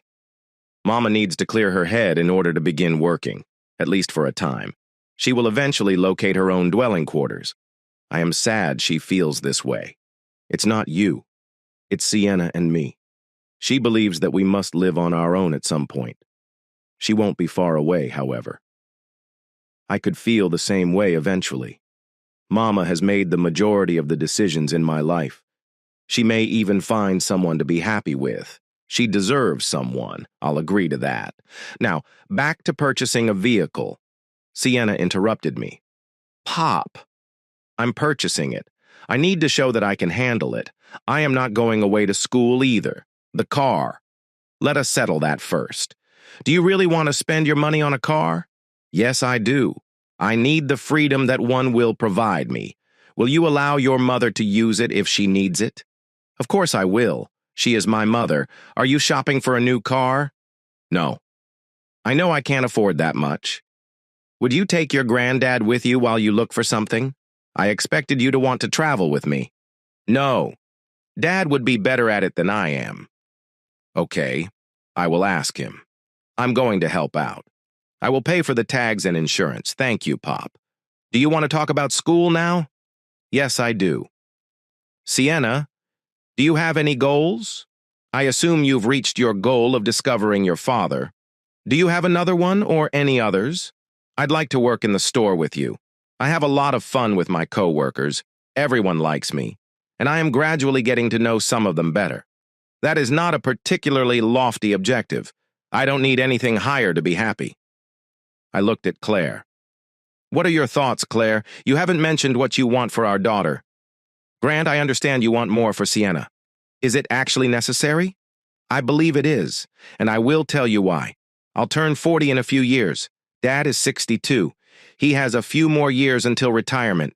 When he retires, I'll take over the store. When I retire, who am I going to give the store over to? Oh, I still hope to meet a mate and have a child or two, but they won't be old enough to take over. I paused. Sienna, do you understand where I'm heading with this? That is okay. But I do not want to leave you, Mom, or my grandmothers. I especially do not want to leave you. I love you. I adore how you liked my real mother and how you've helped her open up and have fun since we moved here. I simply can't leave. I can see you're serious. Look at the material I picked up this morning. In this town, everything revolves on the community college. The guidance counselor and I talked for about 2 hours. You can acquire your education right here, but you must sign a contract with me if you choose this option. I believe you would have the best of both scenarios that you insist on. I opened my briefcase and lay out the information I had received. I made notes on the questions I asked and the responses I received. You gaze through them and see. You can sign up for as many as you believe you can handle. Please do not settle on too many courses at once. Remember that you have a job at the store. I expect you to work enough hours to buy gas and maintain your car. Paying for the courses is my responsibility. In addition, if you follow all of the terms of your contract with me, I will pay for your car. That will be on a monthly basis. You're paying a lot of money, Grant. That's going to be expensive. Not nearly as much. Claire. If Sienna went to university, her tuition, room, and spending money would be 5 times this amount. On a social level, however, attending university would provide you with more benefits than living in the community. I've looked into everything and am willing to collaborate with you on this. You will always have the option to leave if you change your mind. Dad, my mind is already made up. I'm staying here with you, my mom, and my grandmother and grandfather. Okay. That part is settled. I'll create a contract, and you can have an attorney review it. I would recommend that you take your mother with you, and I'll leave it to her to assist you choose your college courses. You can do this during business hours. Dad, are you suggesting you were intending to hand over the store to me someday? I'm not stating that definitively, only if I believe you are qualified. I am confident you will be. That is the agreement I have with your grandfather. I'm expecting he'll hand over the store to me when it's time. I believe I'm fulfilling the contract I signed with him when I returned from college. Dad, why do you want me to attend school? Mary was the first person you chose. Register for a supervisor. I'm also a girl, you know. I've noticed that gender makes no difference to me. But do you believe Mary could write a successful advertising for the newspaper or come up with a promotion to increase business? Mary takes track of the time cards of the help on her shift and is available if there is an issue. However, when the time comes, you will be in command of everything that happens at the office. You'd have to keep track of the bottom line for everything related to the store. I had 4 years to learn, and it took that long to become comfortable with this aspect of managing. Remember, you are a woman, and I desire to marry and have children.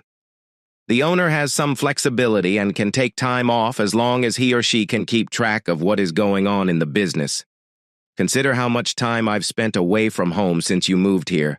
All of this scares me. That's the purpose of higher education. You'll be taking a load off my shoulders. Some I will not burden you with too much. I keep saying that I still have time to find a mate. Who knows? You may have an older sister or brother who may assist you with the transition. You're my first child. Of course, take precedent. Do you need an answer tonight? No. You still have a few weeks of summer remaining. You will have an automobile to drive about in and enjoy going places. You mentioned visiting Sherry. That'll be enjoyable. I've had enough of that tonight. Are we going to dance tomorrow night? Claire. Claire responded immediately. I am, and Sienna confirmed it as well. We sat around discussing Sienna's preferences for a car she was planning to buy. On my home PC, I searched up various types and combinations of cars. She'd decided on a Honda Civic if she could find a good one. Sienna was computer literate, but I had no idea because she didn't bring one. I figured she needed a laptop and that it would be an excellent present for her upcoming birthday in another month. She'd have one to use in school. Claire inquired further about my sister and her family. Patty works in a garden center that offers fruits and vegetables. One of the building sections houses a bakery. Matt works there too. He is the head baker. He sources fresh material directly from their gardens and orchards to use in the pies. He is famous since both of his children work there part-time. I know, Sherry informed me. I can't wait to visit so she can show me around. I'd like to meet some of her friends, too. Claire and Sienna went up to bed together. Again, I stayed up to look in the mirror. I was asleep when she entered, but I heard her. We had a little talk, then she went upstairs. I turned around while getting a drink of water. Claire had come up behind me, and I collided with her, spilling water over her. Claire?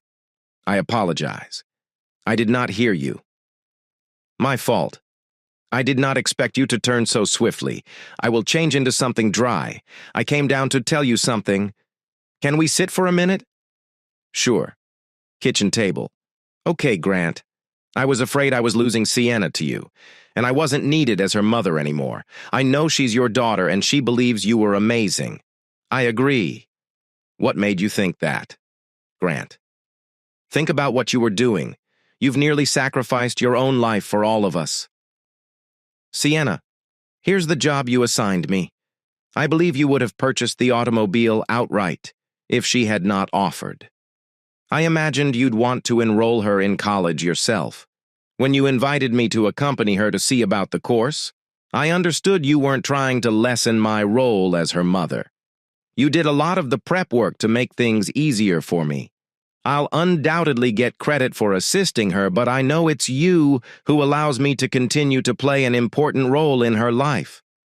Claire, I envision you and I as Sienna's parents. The trouble is you had to perform all of the heavy lifting before she arrived. What a load. Elena bet on you. I bear a significant portion of the weight because I conceived Sienna. Then you had to step in for both of us. I declare right now that you have done an excellent job of shaping Sienna into who she is. So, If you get any credit, grab it. No, I wish there were more. I paused and changed the subject. Claire, I'm delighted we're going to dance tomorrow night. Will you dance with me like we did on Tuesday? I am really looking forward to that. I believe I'd better change into something dry. I will see you in the morning. Good night. Grant. I stepped around the table as she walked to the bottom of the steps. I expected her to go up, but she turned back instead. I opened my arms and she stepped in, clutching me fiercely. After a minute, she drew away and went upstairs. I had no thoughts about Elena tonight. I just hoped she wouldn't be self-conscious about her damp nightgown. Pop, I'm going to ride to work with Grandpa. Okay, you'd better hurry. He leaves in a few minutes. He is the one who will open the store today to wait. I called him, but I will not hold him up. I'll get something from the machines at work for breakfast. I shook my head, figuring Sienna could handle most circumstances. Claire and I ate a leisurely breakfast. She started the conversation. Grant, are you looking forward to teaching me how to dance tonight? Yes. Very lot. Why? I never hesitated to respond. I want to embrace you in my arms. Is this wise? You're recalling Elena, who isn't here and hasn't been a part of her life. Sienna is very much like her. What portion of Sienna resembles Elena? For one thing, she is courageous. If she doesn't do what I want, she creates barriers. She wanted a car, and she now has one. She protested to moving away to school, and I believe she played on my emotions.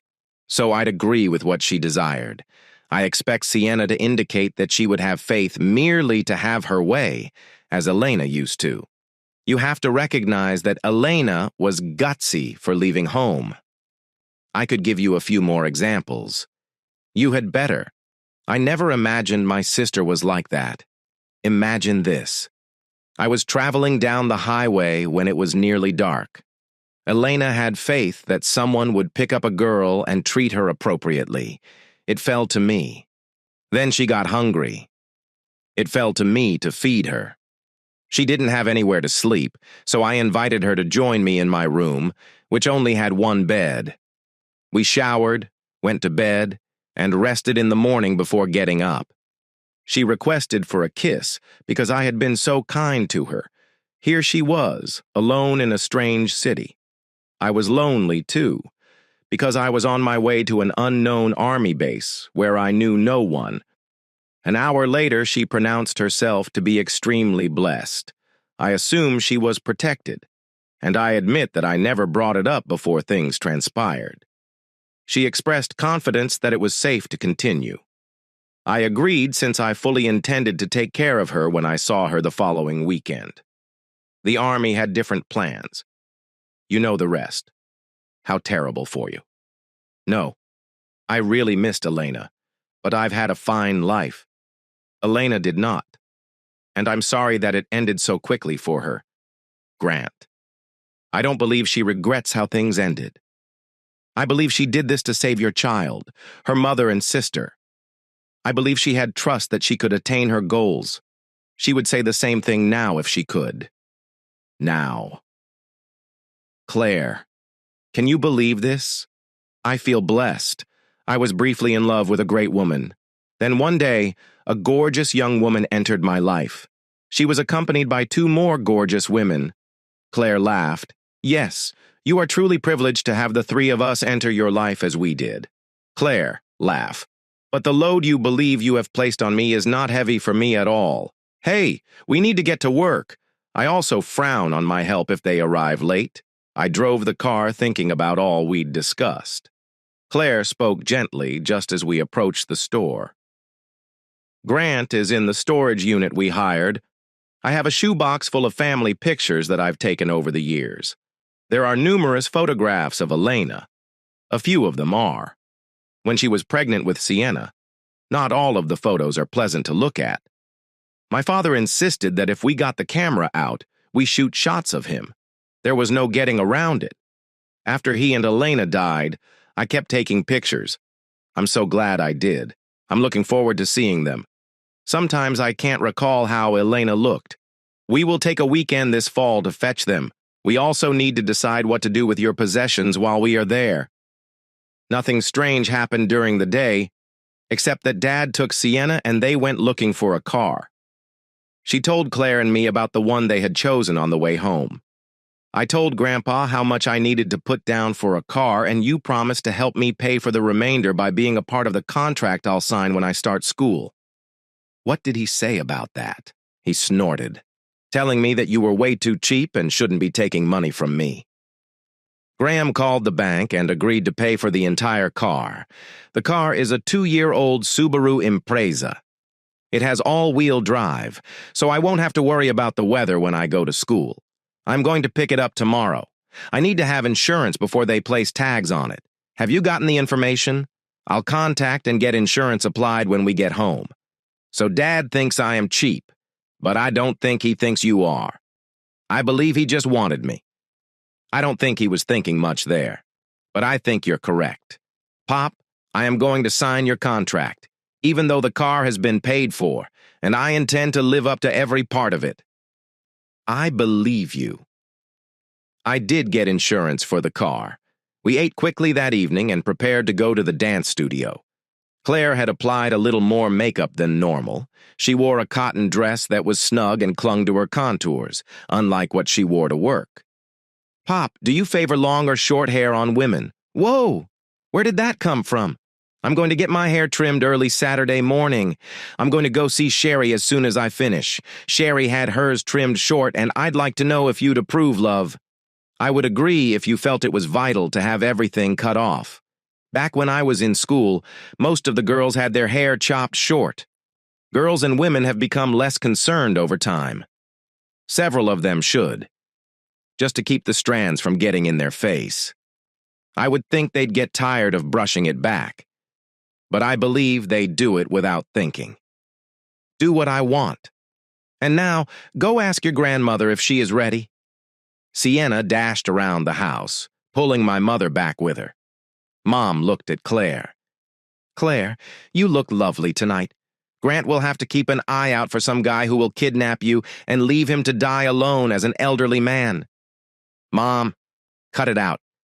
Oh, you're a little sensitive because you're almost 40 and nobody likes you. I'm going to love him. He is a good father. Sienna, honey, I know he is. I am simply picking on him. Mom, please try to get a dance with me tonight. I chuckled, and so did Mom. There were just a few students in the class, so I had us go over the waltz moves for the first half hour before exchanging partners for the second half hour to get used to dancing with somebody they didn't know well. Claire suddenly appeared terrified. I whispered as an older gentleman approached her. Elena, you can do it. You are brave. I asked an elderly lady who apologized for not performing well. I knew her as a retail client, and she was living alone in an assisted living residence. You are doing good. I was hoped you would be the one to have the first dance with me, Grant. You're quite sweet. I saw a young girl with red hair with you. Is she related? Yes, Bertha. She is my daughter. My sister-in-law, who also has red hair, has been raising her since she was 2 years old. Her mother died while I was gone. That's very sad. Yes, but we're together now, and she's a delight to be around. My sister-in-law is the kindest person, and I adore her in many ways. One for taking over and being Sienna's mother, as well as because she is the nicest person in general. She works in the store's office. She'll always be with me. I hope the song was finished, as I had to ask another woman. I had been watching to see how Claire was doing. This time, a younger man chose her as a partner. He was talking so fast to Claire. I suspected he was trying to impress her. She seemed strained, stiff, and uncomfortable. I mentally reminded Claire to keep with it. Finally, the man stopped chatting and guided Claire until the dance was over. The lady who was my partner giggled as she thanked me. It was like I was dancing alone. I wouldn't blame you if I had a girlfriend and someone tried to steal her. I apologize. I was such a klutz. I promised to dance with you again and offer you my undivided attention. We became partners before it was the women's turn to do the asking. Again, we would change partners. And then for the final half hour, we could dance with the people we arrived with. I had danced with Sienna before, and she had invited me to dance again. I instantly asked Claire. She sputtered. "Did you see the second partner I had to dance with?" He was not pleasant at all. He wanted to hold me too tightly and keep telling me how lovely I was. His hand kept moving down my back. Yes, I was watching. I thought I might have to save you. No, that would have made me embarrassed. I was about to disgrace him if you didn't behave. But he accepted my word. So we completed the dance. What have you said to him? I told him I was going to slap him, then walk away, leaving him on the floor. He was relieved when the music stopped. Claire, I get that. Did you notice the woman I was dancing with while he was pestering you? No? Why? I owe her a dance. I was watching out for you. And without paying any attention to my spouse, I promised to make it up to her by dancing with her one more time and offer her my complete attention. Let us exchange and do it now, okay? While the song was finishing, I danced Claire over to the woman Claire was speaking with. Hi. I believe Grant owes you a dance. He is really protective of me. My name is Claire. I think you're lucky. My name is Bridget. And this is my spouse, Gordon. He dances better than I do. But if it is okay with you, I would like to dance with Grant. Just then, the music began, and I focused completely on Bridget. This couple was approximately 10 years older than me and new to the neighborhood. I informed them that Dad and I owned the hardware store. They stated that they were dealing there and purchasing paint. If you require any assistance, please contact me or one of my clerks and mention my name. Claire didn't want to dance the last song, so I asked my mother. I hadn't paid her any attention tonight, but she didn't notice because she was talking to Etta. I wondered if she was referring to me and Claire. I didn't ask. I dropped Mom off at her door and let Claire and Sienna out before parking in the garage. We walked inside together, Claire explained. Etta complimented me on my performance as a first-time dancer. She explained that we would be studying something called a two-step next. It is significantly faster than a waltz. I hope I can get to it. Okay. I know you can. Sienna is having no trouble learning these dances. I understand, but she's younger and more courageous than me. Claire, I think you did exceptionally well tonight. How many different partners have you danced with? 7 altogether. I thought it was kind of fun, except for the man who wanted to start fresh. Yes, but you handled it appropriately. I swear you were coming out of your shell. Grant, it's all due of you. Sienna laughed at Claire. Mom, you kissed Dad for the first time. It will open up all kinds of opportunities for you, and your shell will be gone. Sienna, you are too fresh. I haven't considered kissing Grant, and I hope he hasn't considered kissing me either. There was dead silence. I broke it to Sienna by telling her that her grandmother will be home in another hour, unless she goes drinking with Jim. Sienna remarked, "Smart. Graham has most likely closed her shell by this point. Jim is a hunk who was questioning me about her at work. He showed me photos of his girls and son. The son is a hottie, just like his dad. But he has a steady relationship. I guess that is also serious. There is nothing there for me. I was there with him." Sienna. "Okay, Mom. Okay." Claire was mumbling about Sienna while watching the girl run up the stairs. Claire turned to look at me.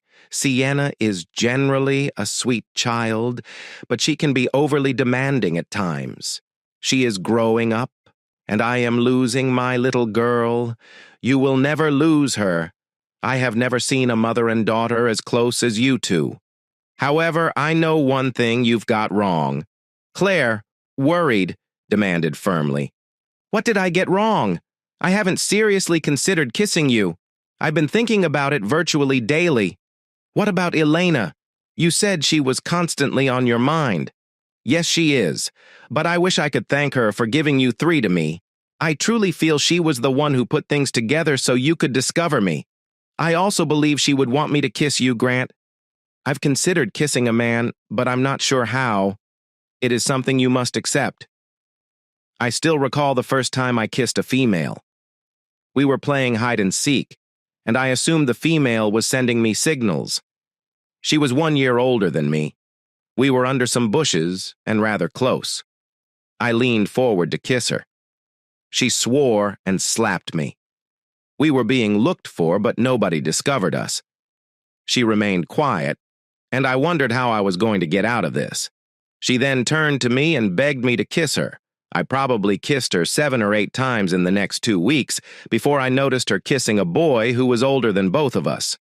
I was heartbroken till a girl my age informed me that she had heard I enjoy to kiss girls. Needless to say, the dam had cracked. How old were you? 13. Grant. I lied to Sienna. I have imagined you kissing me. My God, I am 32 years old and have never been kissed. I believe I should start soon or I'll go to my grave kissing Claire. I can fix it. I cannot let you die unkissed. I reached out and took Claire into my arms. She kept her head down and hugged me hard. I stroked her hair and kissed her on the crown of her head. She slowly lifted her face to mine. I carefully put my lips to hers. Not difficult, but with a little pressure. I kept my lips still. Claire pressed her lips on me for a few seconds before pulling away. Grant, can we sit? I feel weak as one arm guides her. We sat close together on the couch. I took one of her hands in mine and turned to grin at her. I feel really connected to you. Would you please hold me? We sat there silently for perhaps 10 minutes. She shuddered once before pulling away from me. I believe I should get ready for bed, Grant. I guess I know how Elena felt the first time you kissed her. She told me repeatedly how you made her feel. How you paused, making love when she expected you to continue. Honestly, I had no idea how a kiss might influence a person until now. I understand. I believe the first time we had sex was a thank you for me being kind and picking her up. I wasn't being a cad with Elena. But we were young and both had raging hormones. A few hours later, we had fallen in love, and that improves a couple's relationship significantly. You will find out if you allow me to kiss you when we are alone. I am delighted you want to remain discreet. I do not want Sienna or Mom to know just yet. Are you all right with me behaving like this? Of course I am. It's like the two of us are on an adventure, and no one knows about it until it comes to fruition. And we can claim the award. And what's the prize? Please grant you for me and myself. The award is for you. I leaned in, declared, and kissed her one more. It didn't last long, and she stopped at the bottom of the steps. I love you, Grant. She didn't wait for an answer, and I couldn't shout out to her that I loved her too. Mira came in as I was enjoying my tea. How were the dancing lessons? They were great. Sienna is what caused us to change partners. She danced with all the old men. I don't think she was comfortable until she returned to dance with me. None of them became acquainted with her. If they stumbled, she would stop and restart them immediately away. She is incredible, and nearly as excellent at teaching the steps as EDA is. How about my tense daughter? Did she leave the safe circle you'd formed around her? She had to. She did pretty well. I believe she is more calm and eager to try things that were previously uncomfortable for her. She had better. Or she'll lose you. I doubt she will ever marry or have children. Grant, grab her and kiss her. Make love with her. You must understand how to overcome all of your inhibitions concerning guys. She has no mirror. I will not do that. It would destroy her. Damn it, son. I want you two to marry. I hope you have a wonderful marriage. I believe I was similar to Claire when Elena and my husband died. Not only that, but I was dealing with a terrible scandal because of how the two died. Claire was only 15 and felt bad about Elena's return. It had a greater impact on her than on me, but I was able to overcome it and move on from that period of time. I had to work while Claire was at home caring for Sienna. Claire has done well since she started working, and I believe this is due to her intelligence. I've tried to get her to forget the awful things in her past, as I have, but it's taking a long time.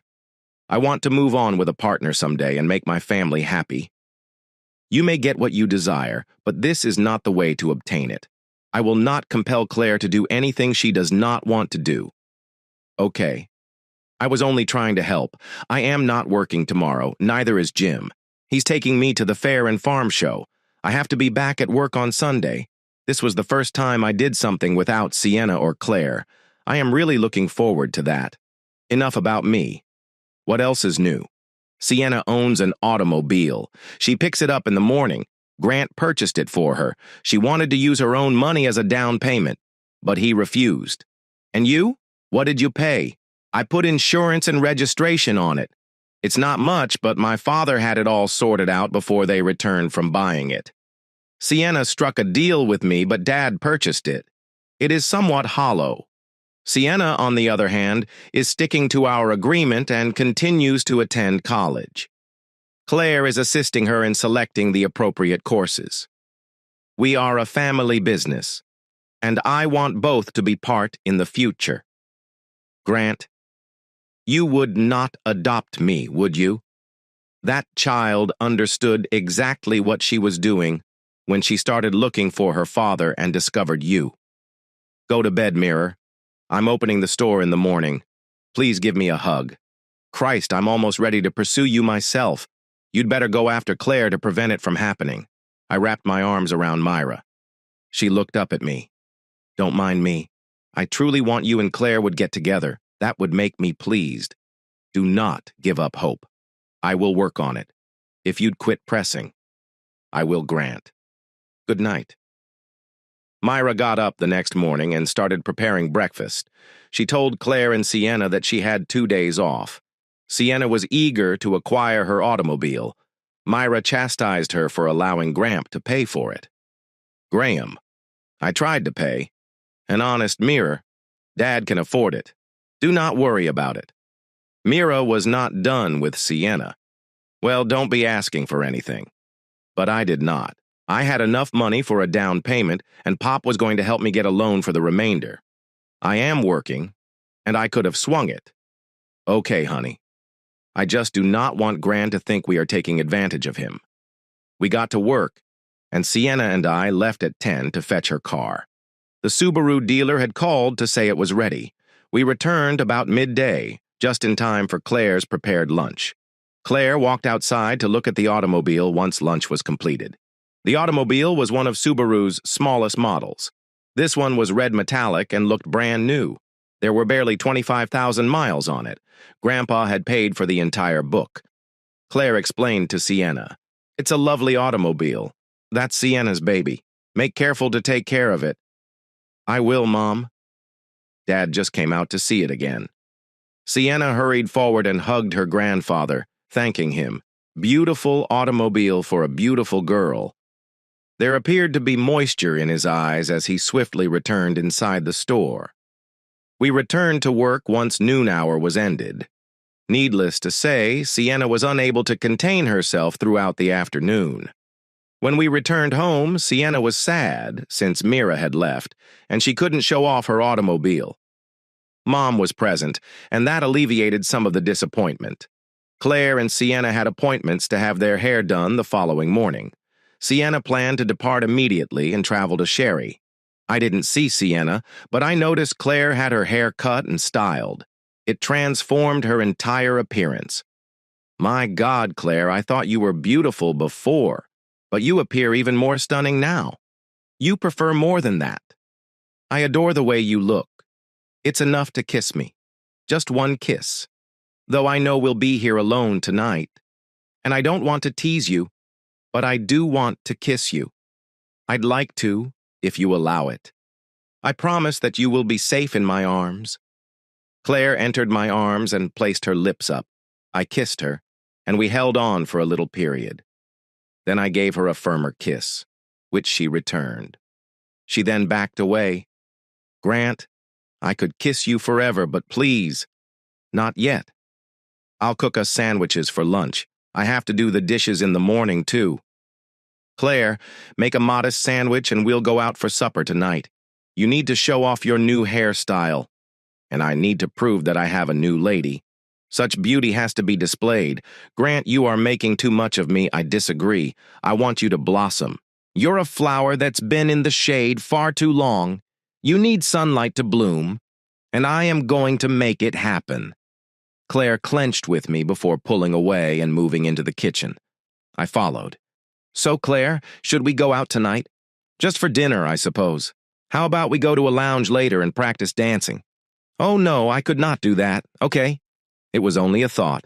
Claire cooked ham and cheese sandwiches. I washed it down with some beer. Do you drink at all, Claire?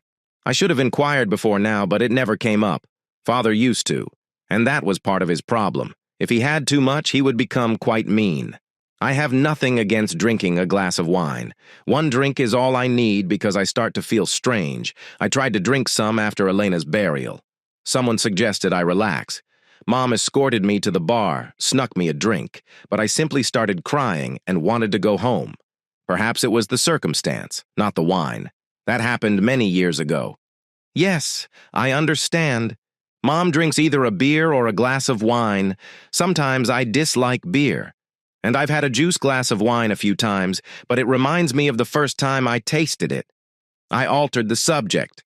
I'm going to mow the lawn and trim the hedge. I'll go out with you. While Claire was out, we kept ourselves entertained all afternoon. I strolled inside and made a dinner reservation at a hotel. I hoped she'd hear the music and be motivated to dance. I knew the dancing floor was nearby. We ended outside at 5. After that, we both took a shower. I quickly dressed and waited in the living room. Claire quickly descended the steps, wearing a gray dress that fell just below her knee. It was a lovely outfit with a hint of ivory lace at the collar. The sole bright feature was the belt with an abalone buckle. I inquired whether you had a necklace. No, I don't. I have some colorful plastic bits, but nothing that would match this. That dress is just gorgeous. I explained that I believe I have something that belonged to my grandmother. What a stunning ruby garnet on a chain. Go with it. I will never wear it. Oh, no. Claire, I cannot have you gifting me jewelry. That was meant to be a joke. Let's have a look first. Come with me. I led her into my room and removed a small chest from a closet shelf. It had many velvet-covered boxes. Graham adored all types of jewelry. And this is only a fraction of what she had. My sister and mother had already received their portion. Graham gave it a few pieces while I was married to her. When we divorced, she wanted to return them, but I told her they were gifts from Graham and encouraged her to keep them. I opened the box with the modest price sticker on it, most likely the same one that was on it when Graham purchased it.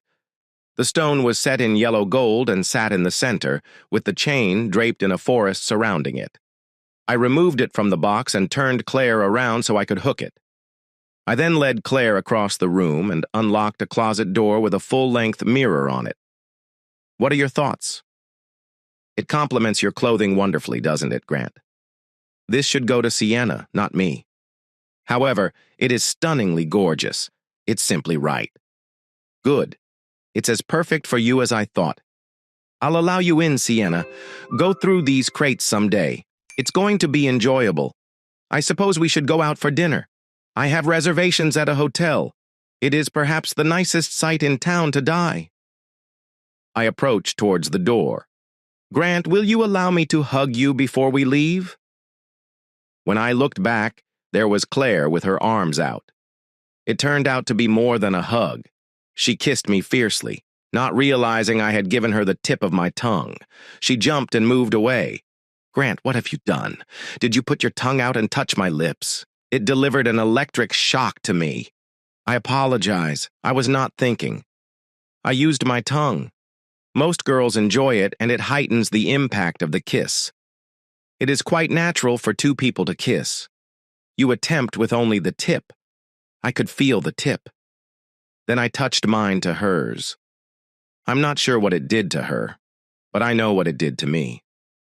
We'd better save that until later. We were almost at the motel when Claire inquired, Did you kiss my sister like that? Yes. And were you in bed when you first kissed her? Yes. That explains it. Something I've always wondered about. What is that? I glanced at Claire as I stated this. She laughed, saying, "How could a virgin like my sister become pregnant in just 5 days with you? It's a good thing we decided to leave your bedroom when we did." She stopped talking. And then, Grant. I know I sound like a wanton, but I'm not actually. It's simply that you've given me so many new experiences that I need to figure out how to handle them. Will you spend your time with me? Of course. I apologize for kissing you the way I did. I forgot how inexperienced you were. Grant, don't feel sad. I am not. That is all I am going to say, how it impacted me. We had a nice meal. It called for red wine, so I poured a full glass for her. This is good. We heard the band start performing as we ate our dessert. Do you want to look inside? This will be very different from what you would experience in a studio, Claire confirmed with a nod. We stepped inside. Due to the early hour, there were very few couples on the floor.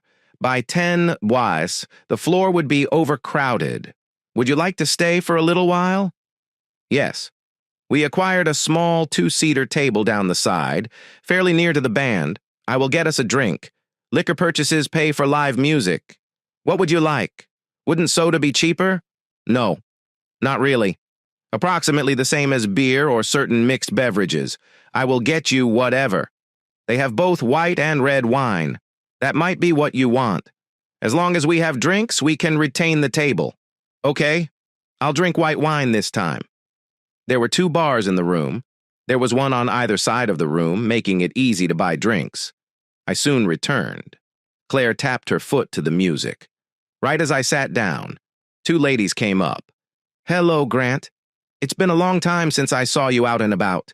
Who are your friends? Hello, Samantha. Meet Claire. Claire is my sister-in-law from Nebraska. She lives with me along with her mother and my daughter. She has been here for a few months and works in the store with me. That's great. You are not married, so there is still a chance for me if I can hold your attention for long enough. I do not think so.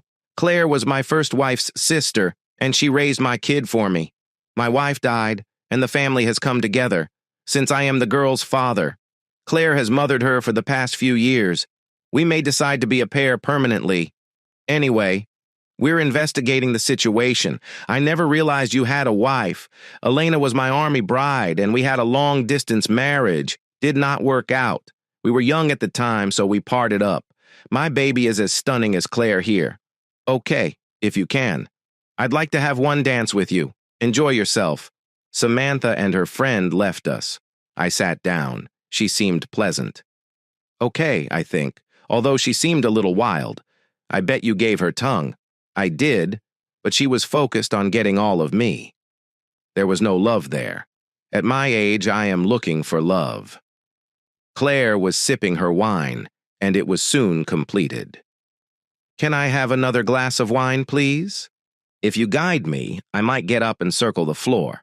I quickly got Claire another drink. The floor was suddenly full of joyful couples. She drank a few sips of the wine, then I drew her into my arms and we started dancing. Claire stumbled a few times, so we retreated to a place away from the main section of the floor. We swayed along to the music. We weren't actually dancing, but I didn't mind. A quick number showed up, followed by another. As the band began to play a waltz, I grabbed Claire back into my arms and escorted her back to our corner. Claire was practically limp in my arms. Grant, I don't feel like dancing anymore. I'm kind of woozy. Can we go home? Sure. Did you enjoy your evening? Yes. When we returned to the table, I noticed Claire had finished her second glass of wine. We left the empty glasses on the table and walked out to the car. My size and weight made me safe to drive. Claire leaned into the car door, and I spoke to make sure she was all right. I am fine. I'd want to lie down, however. I believe I became quite warm during the last dance. It wasn't long till I pulled into my driveway. I leave the caddy outside tonight.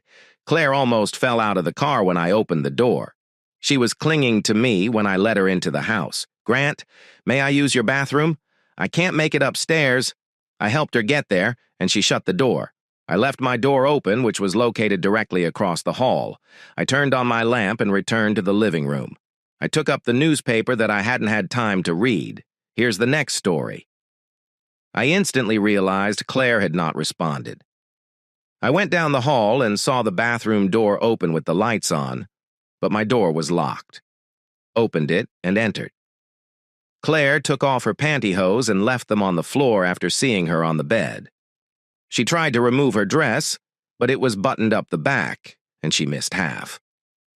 The jewelry was on the nightstand. I unbuttoned her and rolled her to remove her dress over her head. This left her in bra and underwear. I stared at her because she was attractive. My side of the spread covered her after I straightened her. Next, I changed into pajamas. A chair by her bed held a robe I left. I hid in bed with a light blanket and closed the door just enough to block the light from her face. I grinned, imagining Claire's morning mood. Cuddling up, I tried to stay awake after a long day. I slept till Claire yelled, "Grant, you there?" "Yes, Claire." "In my chamber. You. You can use the restroom across the hall.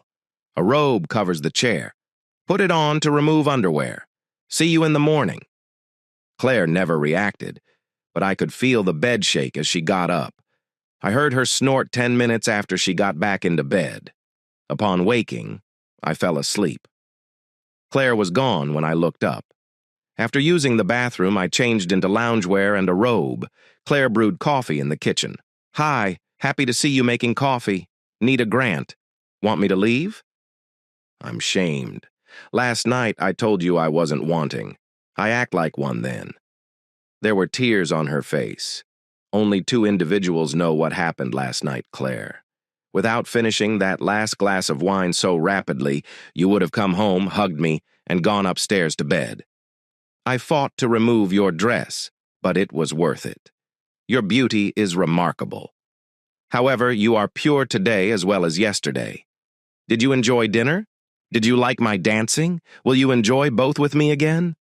I enjoyed my evening. You've seen me look you in the eye, so you may gaze in mine. You had to watch me. Thank you. Do you feel sick? Why not get up and lie down? Grant. Feeling fine. I'm embarrassed by my naivety. Just only me. You know how our date went. I'll tell Mom and Mira. Sienna agreed we had a nice date last night. If Mira arrives home with your bed made, you can mess it up so she thinks you slept in it."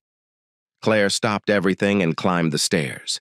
She descended dressed, making breakfast. "Sit, Grant. That's my job. I will preserve it forever." My 3 red-haired women moved on. Since Sienna had wheels, she and Sherry became fast friends. She flies there to visit my sister and her family. Sometimes she brought Sherry home for the night on Saturday, and my sister took her home for Sunday dinner. Mira worked hard and got food for me, Claire, and Sienna every morning. She periodically brought lunch to the business for us. She and her mother became close friends and spent most weekday mornings together. Jim, the store delivery van driver, visited Mira at the truck stop every night. Mira was often late home because they drank. If Mira was off this weekend, she joined Jim's family.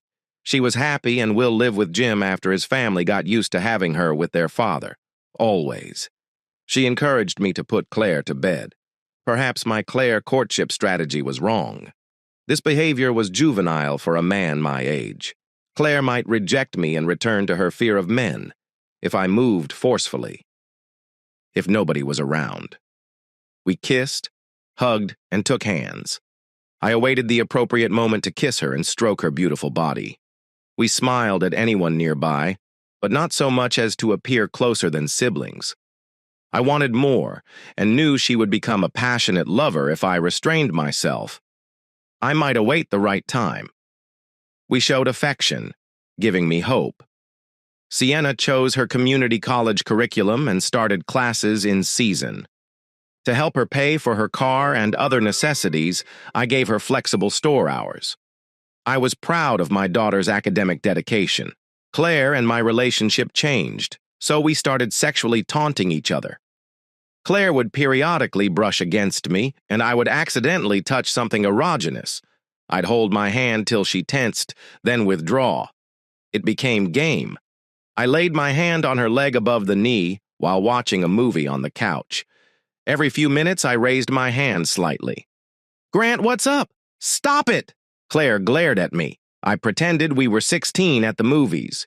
"You were my first girlfriend. I tested how high I could go before you stopped me. I practiced some of my childhood moves. You did it to a girl?" "Yes, it did. There were other moves. I had others. Put the lights out and assume we're in a theater." "You're crazy. Of course. No boy has done it to me because I've never dated. We were never permitted out after school. Show me another trick you played on those foolish dates. Watch the movie. Do not worry about me."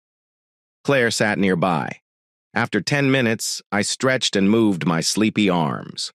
"Mind if I rest behind you?" Claire said. "I think. The movie is my emphasis." Putting my arm behind her, I gently touched her shoulder. After watching calmly, I brought her closer with my arm. Claire tensed and spoke gently. "Please stop, Grant. I'm uncomfortable with it." I chuckled, stood, and turned on the lights. "Okay, fair enough. I remember getting a face slap for being too forceful as a kid." Claire said, "You must have been a daring teenager," answering with a smile. I missed many social cues then. I missed plenty. Many thanks for teaching me how to date. Never slap you. Please listen, Grant. Planning has occurred. I know I'll sleep in your bed soon. I want to see how you originally loved my sister. Call me Elena if you want.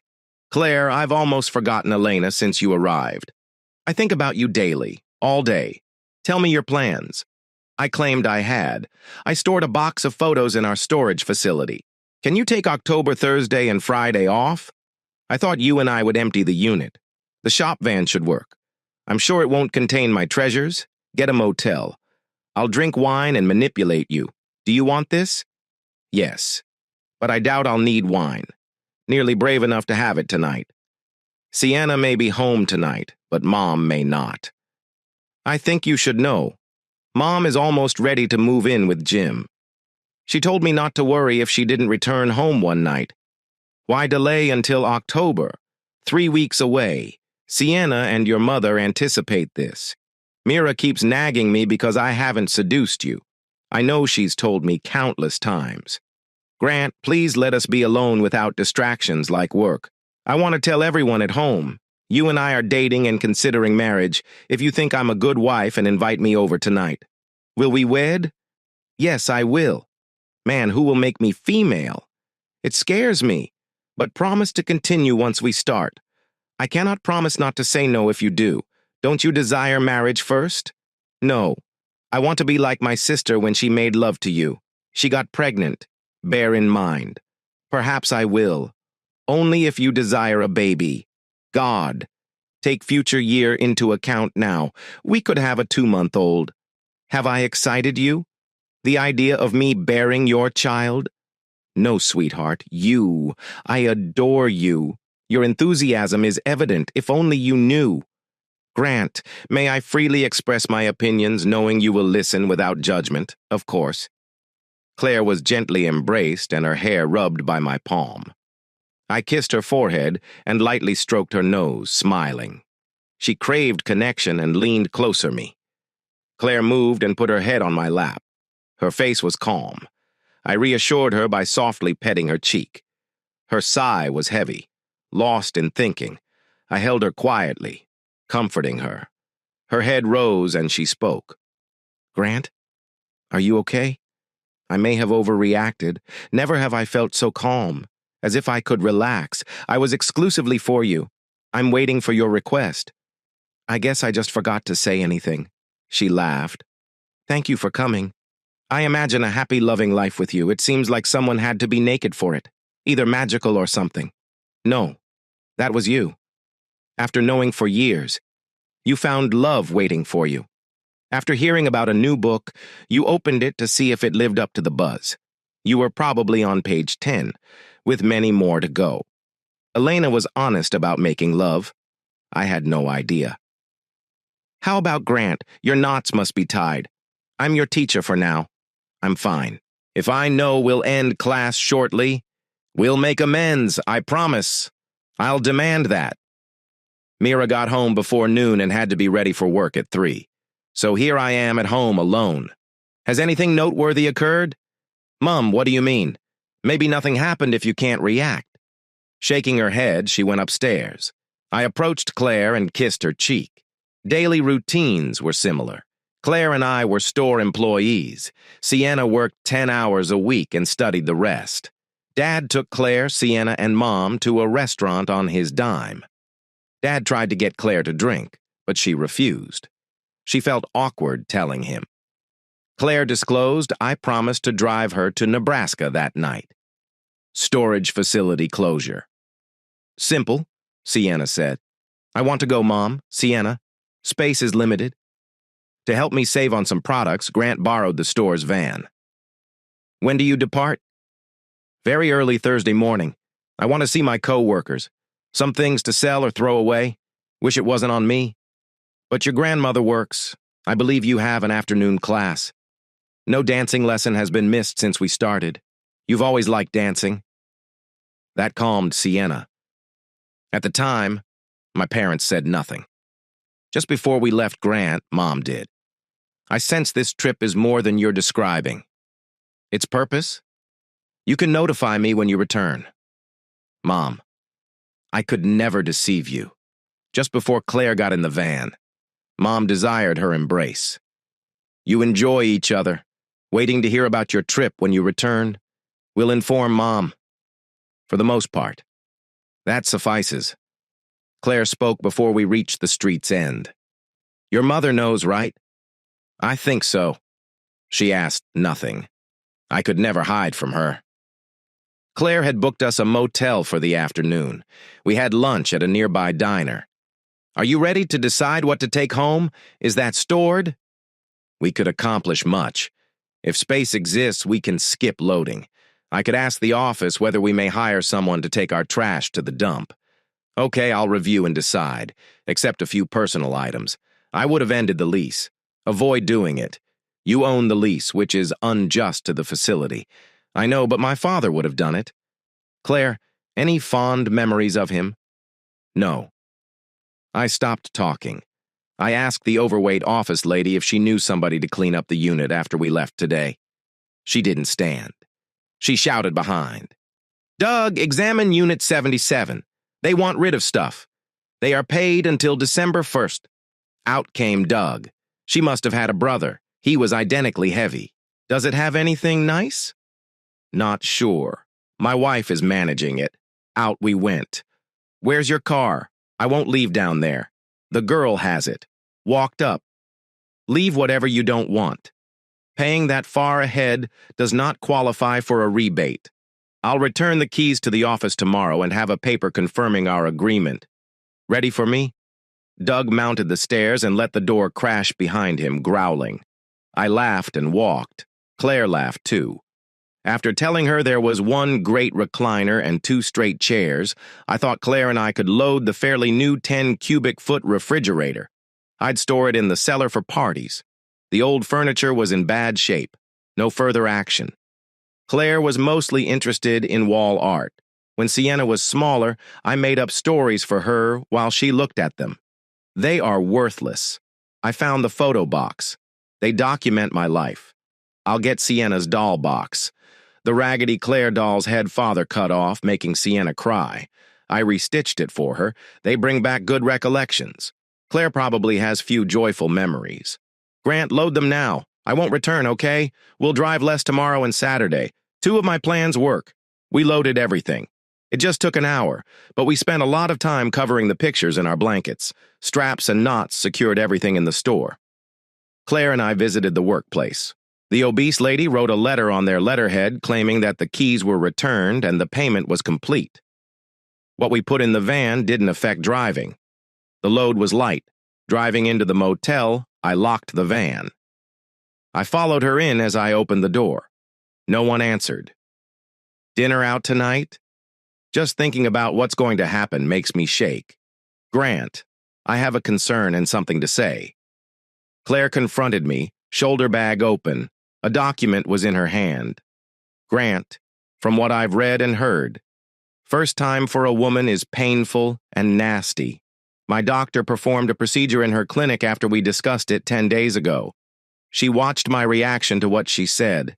Even if you won't have any troubles, I brought the doctor's bill to prove I'm a virgin. I'd feel humiliated if we had sex, and I had to stop because I was hurt. I'd be stressed. I want this to be unforgettable. So considerate. Would have understood.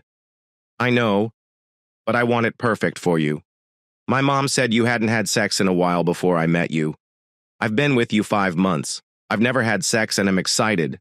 Knowing you were waiting would make me wait longer. Take a shower and go to dinner. We can then make love all night. Claire was upset I delayed. Okay, I'll shower first, she said before undressing. She moved lightly across the room, folding each garment carefully. I was ready to approach her. She shut herself in the bathroom, but it seemed like forever. After leaving the restroom, she raced to bed happy. Be patient. I'm patient, she joked. After a quick shower, I returned to visit her, hopeful. Grant, turn around so I can see you, she joked, then joined me. Crawling onto the bed, I lay with Claire. She held one hand tightly. Grant, you displayed condoms, just in case you weren't protected. Am out. The middle of my cycle is my most fertile time. We must decide. Want a baby before we marry? Claire's thoughts were unknown. Tell me your wish. You once said you wanted children and wanted them born quickly due to your elderly age. Many years remain to finish it. If we don't finish tonight, I assume you want to proceed. If your doctor prescribed it, you're protected. I'm 5 years older than you. What does this indicate? So excited, Grant. Kiss me. That motivates me always. Have a baby. Claire was new to this. I took my time and didn't rush. It was hard, but I knew it would pay off. Both of us wore out. Finally. Grant. Do you think I'm pregnant? Feel like I should be after this. Not sure yet. I'll sleep with you and think about how much I adore you. As agreed. Claire joined me eventually. I'm hungry. I'll get ready to find food. A good plan. I'm hungry. We returned in under 2 hours after eating. It was nearly 11. After watching the news, should we sleep? It sounds great. We were watching the news when the sportscaster appeared. Leaning down, I kissed Claire. We smiled when Claire looked at me. Oh no. Again, we begin. This time I was less restrained. She said, I am so blessed. Please embrace me. This was enough, so we fell asleep. Claire faced me when she woke. Grant, I adore you. I feel like my life just started. I'm delighted I made you feel that way. Please accept my congratulations again for raising Sienna despite the challenges. Her development is remarkable. Her parents will marry soon. Elena probably preferred that. Perhaps she was up there coordinating everything. I also believe that. Think alike. Please kiss me so I don't go crazy about you, Grant. I laughed at this lovely woman. After showering, we went to breakfast. We have 2 days, Grant. Visit Mom's truck stop. Her co-workers will ask about her post-departure life. We went outside and saw the cleaner pushing a cart up the hall. I descended to her. Hi, I'm in room 17. My wife and I are honeymooning. Could you be kind and leave us clean sheets? I gave her $10. Of course, sir. I'll handle it. Congratulations. Returning to Claire Grant. You did what? I requested clean sheets. You embarrassed me. We may have sex. No, I desire your comfort. Enough said. Let's eat wherever. I'm hungry. I am too. The truck stop was about a mile away. Claire was hugged by 2 waiters, including the one behind the desk, who asked about Mira. I think they doubled our food, nearly all we could eat. They were thrilled that Mira had met someone and may marry. Claire didn't divulge our relationship. I briefly wondered why. Then I realized, no call to her, announce her new status. Hey, Claire didn't mention me. We'll acquire a ring after we depart so I can claim her forever. She works in my workplace, and I love her. Claire's face matched her hair shade soon. Grant and I stayed in a motel last night. This is our first meeting, because Mom or Sienna are always home. His parents spend almost as much time together. I planned this trip to finish our storage unit. We're getting married before Thanksgiving after a few weeks together. Standing alongside me is Sienna. I think Myra's man will support Grant. Grant employs Jim. Just natural. Grant, I suppose we should go. I want to see my buddies in my office. With one more day here, we'll have breakfast tomorrow. Show off my ring. Claire. Main Street stores should be open. Should we buy you a ring? Maybe we should buy our wedding rings too. I did not pressure you, did I? I didn't expect a ring today. Claire. I regret forgetting to buy you a ring. I didn't give you one when I woke up for your wedding announcement. Bring you a diamond. You're stressing me out lately. Grant, I was obsessed with sexing you. Rings weren't expected. I didn't intend to return tomorrow. However, wedding bands are my preference. We'll check anyhow. Show it to coworkers. Okay, but don't overdo it. Within a store, we studied the rings on display cases. The clerk requested our search criteria and price range. Diamond rings range from $390 to several $1,000s. There are many choices. Naturally, flawless stones cost more per carat. The gem ring is likewise priced within a range. Claire was confused and clueless. I requested, show us some 5-carat fair quality white gold settings. Solitaires should help us start. The jeweler gave Claire a tray to examine. The clerk didn't show us the pricing until she chose one. It cost $1,999. Shaking her head, Claire said it was too expensive. Do you have comparable ones for half the price? Possibly $1,000? We have some clearance products. He showed a row of rings on the tray. Claire indicated one. That ring is wonderful. I must inform you of a little stone flaw. Initial price, $1,669.95. Setting is comparable to your prior choice. We can sell it for $999.99. We have a description and a zoomed stone showing the floor. Really like this, Claire. You offered to show us the floor. Certainly. A description was shown. The stone was hard to see even with enhancement. A jeweler must see it. But I must inform you, we want reputational security. Please try it on your finger. The ring was slightly small. I can resize it in minutes if you buy it. Claire, your thoughts? Though expensive, it is gorgeous. We'll take it. That lady will wear it. Maybe we'd like wedding bands, too. Available in white gold. Fine. My guy will be behind me. Resize to see our wedding bands. Claire wore an engagement ring when we left 30 minutes later. I kept matching wedding bands in my pocket. Our destination was Claire's former job. All the office females were glad to see her. It was packed to see her engagement ring. They were shocked Claire was marrying. However, Claire, you never dated while here. Actually, you acted terrified of men. Yes, I was unusual then. You know my niece Sienna. She found Grant in Iowa while searching for her father. He took Mom, Sienna, and me in and is pleased to have found a daughter he never knew he had. He wanted Sienna to learn to dance and told me I should too, so I could dance at her wedding. I resisted, and his first embrace at dancing class felt odd. All resistance vanished. His first kiss. It happened 3 months ago. We plan to marry soon. Thanksgiving is coming soon. Oh, lucky you. Yes, I understand. Because we were a nuisance in this busy office. We left. We drove by Elena, Claire, and Sienna's childhood homes. The old home was dismantled and rebuilt. Good. Glad it's gone. There was little joy and much depravity. Please return to our room, Grant. Need should be held. Wish I hadn't shown you my house. Returning to our room. Housekeeping set up the bed. Around the motel, potted flowers thrived. The housekeeper picked a little bouquet for the pillow. That set the mood. Our first physical congrats from anyone during our time together. We were dozing at lunch. Grant. You hungry? Not much. Why? I'll show you Elena's photos. Okay. Lunch is skipped. Claire gave me the photos. Detailing everything took most of the afternoon. The father was inside, lots of them.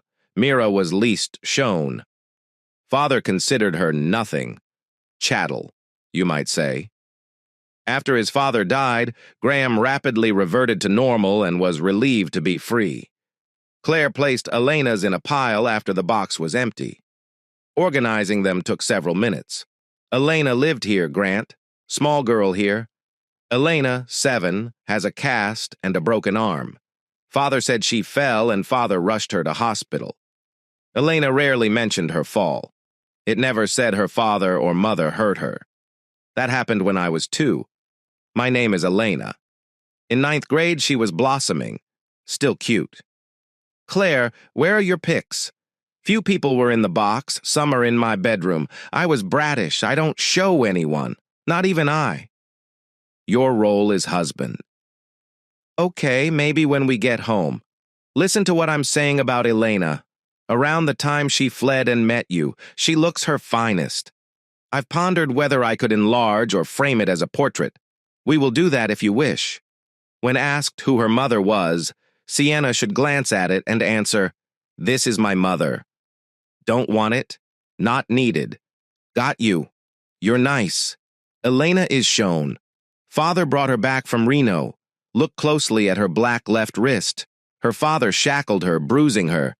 None of us were hit in the face. We usually had clothes if you saw us naked. My name is Elena. Once she started showing pregnant symptoms. Just before Sienna was born. Her size was huge. We feared father would murder Sienna. First, he seemed to love her. That was until he heard Elena singing to Sienna about having a father and how happy she would be if he was found. About 24 hours prior. Their bodies were in the cellar when I glanced down. Claire was crying. I returned all player photos to the box. These will be revisited. Crying is not allowed here. Claire gripped me harder, raising her face for kisses. This continued until Claire's tongue reached for mine. Pics were forgotten. After eating at a little restaurant, we relaxed. I napped before waking. Miss Claire was restless. I want home, Grant. I want to leave town forever. We can have coffee at the truck stop and take the highway. We can return before lunch. Our departure was imminent. Claire wrote to thank the cleaner for the pillow flowers and wish her well. She folded a banknote inside. Our coffee break occurred. Claire was asked about her ring. Morning waitresses weren't expecting her. Claire proudly showed it. Grant, show Edna our wedding ring. We stopped for coffee and a lovely croissant again. We arrived at the driveway before midday. No one was around, which was expected. It's Saturday. I'll try your bet, Grant. I won't sleep elsewhere if I like it, ever. Will you join me? Mid-afternoon. I woke up fast. Overturned, I peeked at the door. Mom watched us. Hello, Grant. A van was in the driveway. I expected your return tomorrow. I know, but Claire wanted to know if my bed was better than the motel's. Ask her. I doubt she's sleeping. Hi, Mama. Wilson. Are you surprised? Please call me Mom or Grace. Not surprising. Mira and I discussed your multiple visits home yesterday. When are you getting married? Definitely before Thanksgiving. Just in case someone counts days after our baby is born. Surprise, Sienna. She's practically given up on you as her parents. Ring and all. Claire withdrew her hand. What? Under the blankets. She showed Mom. Oh my. Beautiful ring. Why not tell me how this happened over dinner tonight? Sienna went to see Sherry while Mira stayed with Jim Nettles. I don't know her return date. I think she and Sherry danced. Youth are always moving. Eventually we'll finish. Spend time as needed. If needed, supper can wait. Mom smiled as she left. Dad liked the change as much as Mom. He discussed the store's future. Maybe we should broaden. Claire's office management skills will let Grant and me focus on growing our business. We could open a smaller store elsewhere. Sienna will be intrigued. She's a gifted child. She is doing well in school and ready to apply what she has learned. Wow, Dad, take it slow. Live your life. Working in the firm requires dedication. Perhaps we can all relax and enjoy ourselves. You'll probably have several children, which will raise your bills. Claire and I rarely discuss the future. New to us. However, I think she's excited about having a baby soon. I smiled foolishly at Claire. Her face was red. Very solemn, she said. We're practicing. Anything can happen. Can we switch topics? She paused and thought before continuing. After a rough childhood, I had responsibilities. I tried to teach Sienna about love without knowing what it was. No model for that. Only a dream and wish. Claire paused again. Grant represented my ideals. I met him. Looking back, I think my unusual behavior toward him was because I loved him before Sienna found him. I didn't want him to touch me because I'd be his. It went as predicted, and it did. How could that be? Elena constantly described how you two made love. Her love for you was complete, so I thought of it as being made love too. Sometimes you surprised me by doing what she told me. Claire didn't speak until she vented. Best of all, I still have Sienna with Grant. I've been blessed. No one knew how to respond. Claire got up and retrieved the coffee kettle from the kitchen. Mom, you make good coffee, Claire stated later that night. Do your parents adore us? Hype about business growth and everything they do? Pause to consider Dad. He knows our future is safe. It's not strictly about us. He often brings Sienna into serious conversations. I heard them discussing our store's closed firm. Sienna proposed we buy and decorate the lot. What was it? The kiln drying plant was small. I think he died at 80. He operated it alone. I believe a grandson inherited it. I researched the property to see what was needed to buy it. It will likely sell at tax sale. The young man entering a property seems like a bad idea. After finalizing the estate, they lost it within months. Why not talk to him? You can pay taxes. He may suggest intriguing collaboration methods. We could grow and he wouldn't lose his inheritance. Sienna and you are nasty. Why didn't Sienna tell you? Why should she when my father will do everything for her? Explain if possible. About when you and she moved here, Dad was becoming elderly and knew he'd soon give me the store. Sienna used to cheer him up. He no longer speaks that way. His goal is to build the store so he and Sienna may work together for years. Dad is becoming younger. Since Mary joined, acting has continued. Sienna is the real culprit. When did it begin? Following the suggestion to promote Mary to management, Dad was apprised of her proposal and reasons. It was my job to execute, but Sienna got credit. Of course, she got paid. How is she paid? She drives a paid-for car, right? It must bother you. No, not really. Claire, Dad resembles Sienna more than me. Sienna and I love each other. My favorite part about her is that she found me and brought her mother or saint.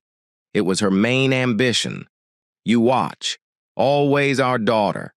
She will be happy to see us in love and united. I think her goal with Dad is to keep his life interesting so he lives longer. I expect you and I to enjoy our retail life. They will start something together, and when he leaves, she will take over and find a mate. What about us? Tell Sienna we're in love and a couple first.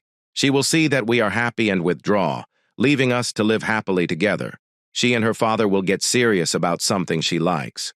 Our business will provide adequate income for us. Though boring, having kids and loving each other will make up for it. How many kids do you want? At least 2, or as many as we like. A good plan. Too tired to let me make you happy? No. Sienna returned home. I checked the time and saw 12:30 a.m. She might investigate Claire's sleeping spot. She didn't come down from upstairs. Claire, I'll grab Sienna and tell her. Okay. Must I dress? I wore pajamas and robe. I said, Sienna, come down here, at the bottom of the stairs to talk to you. Sienna changed into her nightgown. She stopped at the top of the stairs, worried or puzzled why I called her. Pop, is Mom hurt? Is she okay? She's fine. Talk to her down below. She wouldn't go upstairs when we came home. I feared Sienna would fall since she arrived so soon. She dashed inside my room. Claire was seated with cushions behind her and covered. She bared shoulders. Claire smiled and waved the ring. Sienna cried and gave me a hug and kiss. Dad, where's the pop? She usually called. Kiss your mom. She waits. See you in Iran. I jumped in bed. upsetting the well-organized covers. "Mom! You're naked." "Yes, I am. Fathers and mothers often sleep together." "They're usually naked." "Surprised, mother? Almost gave up on marrying my parents. You'll marry, right?" "Not caring, but I wish you did. Before Thanksgiving. The rings are bought. Make yourselves cozy. You should know how much I love your father and how it happened." After listening, I turned over and fell asleep. Both were still asleep when I woke up after daybreak. I gazed at my two red-haired beauties sleeping. I got up slowly. I hesitated again, looked back, and entered the kitchen. I brewed coffee and waited at the table for it to perk. Elena was suddenly on my mind. Rewind 19 years. Simple prayer for the woman who started it all. Looking up, I sat down as the two entered. I poured coffee and we raised our mugs silently. My mother and mirror planned Claire and my wedding. Right then, Sienna pitched. She brought us together, and she must have been overjoyed to learn her parents were getting married in 2 weeks. Saturday before Thanksgiving, a justice of the peace officiated Claire and my quiet wedding. Monday and Tuesday were work days. The rest was off. Everyone wanted a big wedding, but Claire wanted a small one.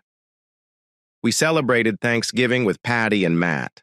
Dad was late the next Monday.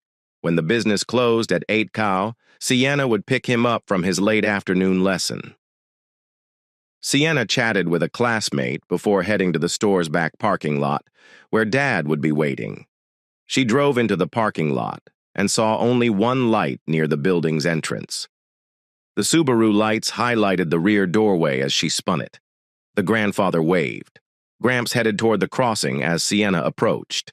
A man grabbed Gimp and threw him. Sienna. Another individual hauled her from the car after yanking open his door. She was constantly told to scream loudly if attacked. Person holding Sienna slapped her. "Bitch, stop!" Returning inside to get the money from the store safe. "We trusted you to take up the old man." Sienna struggled and was spanked. The first man stood Gramp up. He sought Gramp's keys. "Old man, where are your keys?" "In my jacket pocket." "Jesus' mail." I bleed. "Where?" I hit my head. "My granddaughter has a nosebleed." "You get this fat chance, old man. Hand me the keys." Their relationship must have soured. They left. "We'll find." Down and look for them. Gramp descended and sensed. I see and feel nothing. "Bitch, do you have a vehicle flashlight?" Sienna didn't reply. "Bitch, I'll slap you again if you don't put it in the glove box. Got it? Try nothing. We should be gone now." His pause was abrupt, like listening. "Joe, heard anything?" Sienna struggled when she heard footsteps. "Nope. Please turn on the light and find the keys. Old man, find them or your woman will be smacked." So we waited for her. "If you become bothersome, we could change your mind." He forced Sienna to stretch across the seat to the glove box by pushing her in through the open driver's door. He shouted, clutching his neck, "I was stung!" He left the automobile, clutching his head. Sienna pulled herself inside and locked the car door. The shouter was smacked in the head and fell unconscious. Joe, Gramps' owner, fled after seeing what happened. Sienna started the car, backed up her headlights, grabbed Joe, put it in forward gear, and followed him. Before he reached the street lane, she caught him. He crossed the parking lot. She would run him down. Joe rushed into the arms of the man who hit the first man. Joe was duck-walked to Sienna's car window. "Would you call 911 for police if you had a phone? Better bring an ambulance and make the old man look at you. I was slapped twice. Who are you?" "Me? I live across the fence from you. Let's visit your dad." Sienna arrived at the store entryway after Gramp had turned on lights inside. He connected several portable lights to an outside lamp. A slow-moving black and white police cruiser approached, not understanding what was happening. Then they asked questions. Everyone spoke simultaneously. "Stop talking, one by one. One of you, explain." "Sienna, say it." Sienna described it precisely. "This guy saved us. The man on the ground needs an ambulance. This guy hit him and he's still there." A cop watched. "Both you and Mr. Wilson are bleeding. Bloody nose." Gramps slapped me several times. "How horrible are you?" "Okay. I think I was knocked down and got face scrapes. At least they couldn't rob us." "Gramp, where are the keys?" I slid them under the car's front with my foot. "First slap from that guy." Grant regarded his rescuer. "Who are you? I'm Logan Hayes. You two are crazy. Money should have been given." "Sienna, would you give up the money?" "Nope." "Gramp, did you say learn? How did you participate?" "Logan, not Lorden." One parking light caught my eye as I was outside watching the moon. Leave, and another will follow. Since I couldn't hear anything, I figured the last one went dark due to kids or a pellet pistol. After she was pulled from her automobile, I arrived. I stayed to see the fun. It wasn't fun. I needed the air rifle to balance things. I'm not as brave as you two. We had few options. I worked on something. Example: what is something? My glove compartment holds a stun gun. You save him. Zapped and loading into the ambulance. "How's he doing?" EMTs responded. "A pellet in his neck may have caused a concussion. He's breathing well. The store owner had simply a scrape when I checked. Miss Redhead got paddled, causing a nosebleed, but she's fine. Both of you can go home." Sienna reiterated everything to the detective. "Who are you?" "Young man. Logan Hayes of Hayes Kiln Dries. Opposite the fence was my lot. Do you live there? Define lying on a couch in an unheated office. My home is there. Look, a bit late. You must crave home. Tomorrow at the police station we'll document it. Enjoy your night, Logan. You hungry? I'm hungry." Before he could react, Grant and her grandmother arrived. Grace was contacted after hearing it on the police scanner. "Are you okay, George?" "Yeah, great. Warm supper. Each of us is hungry." "Grant, pile's open in the morning. I'll sleep until 12. Do you think Mom has enough food for Logan?" "He's hungry too." "Yes. Yeah. We'll feed him." Grant realized this man saved his daughter and father. He wanted to know more about what happened. Asking questions was inappropriate here. "Dad. Talk to him tomorrow and ask him about the kiln drying company." Logan stated the firm was little. "It's down, nearly broke. Dad and Sienna will help." Grant drove his parents home. Logan and Sienna drove. "You were gone." "Where were you?" "Michigan. My dad and brothers own a business there. No room for me. Dad brought me down to see if I could salvage my grandfather's inheritance. I decide how to use it. Must return home and work for pay if I can't. What age are you?" 26. "I left college 3 years ago." "What age are you?" "Turned 19. My father enrolled me in this community college for business classes. I wanted to stay with him after finding him instead of going to school." "You mean what? Just found him?" "Mother was a war bride, and father and mother were separated. After my mother died, my aunt raised me. My father sought for my mother but failed. I found him in June with more success. He married my aunt recently. For the first time, I have 2 parents. I love them both. My grandfather was here tonight. Love him to bits. He always does great things for me," Logan asked as Sienna slowed. "Is this your home?" "Yeah. Mom, Pop, and me. My other grandmother left lately. She moved in with a man after meeting him here.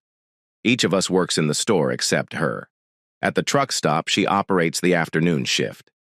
Grant entered and was telling Claire what occurred when Sienna brought up Gramp. "Hi, Logan Hayes. A Michigan native, he's come to settle his grandfather's estate. Anything he can rescue is his. Logan, call my mother. Claire. Our atmosphere is casual. Hope you like pot roast. My mom cooks well." "Hi. It's been a while since I cooked. I've been microwave lodging at work," Claire asks. "I know you saved Sienna and her grandfather. Not sure. Maybe I watched and didn't want it to continue, so I intervened. I did not complete it. Sienna chased and surrounded the other guy until I arrived. Her bravery is impressive. I know he did more. He shot one guy with a pellet gun before bashing him. Police kept it as evidence. In our store? They could have bought the weapon. Logan is brave. Sometimes youth are naively brave. I'm pleased everything worked out, Mom. After dinner, I'll make the upstairs bed. I used it before Grant and I moved. Sienna said she wants to tell everyone about her parents' recent marriage. Logan was questioned by Grant.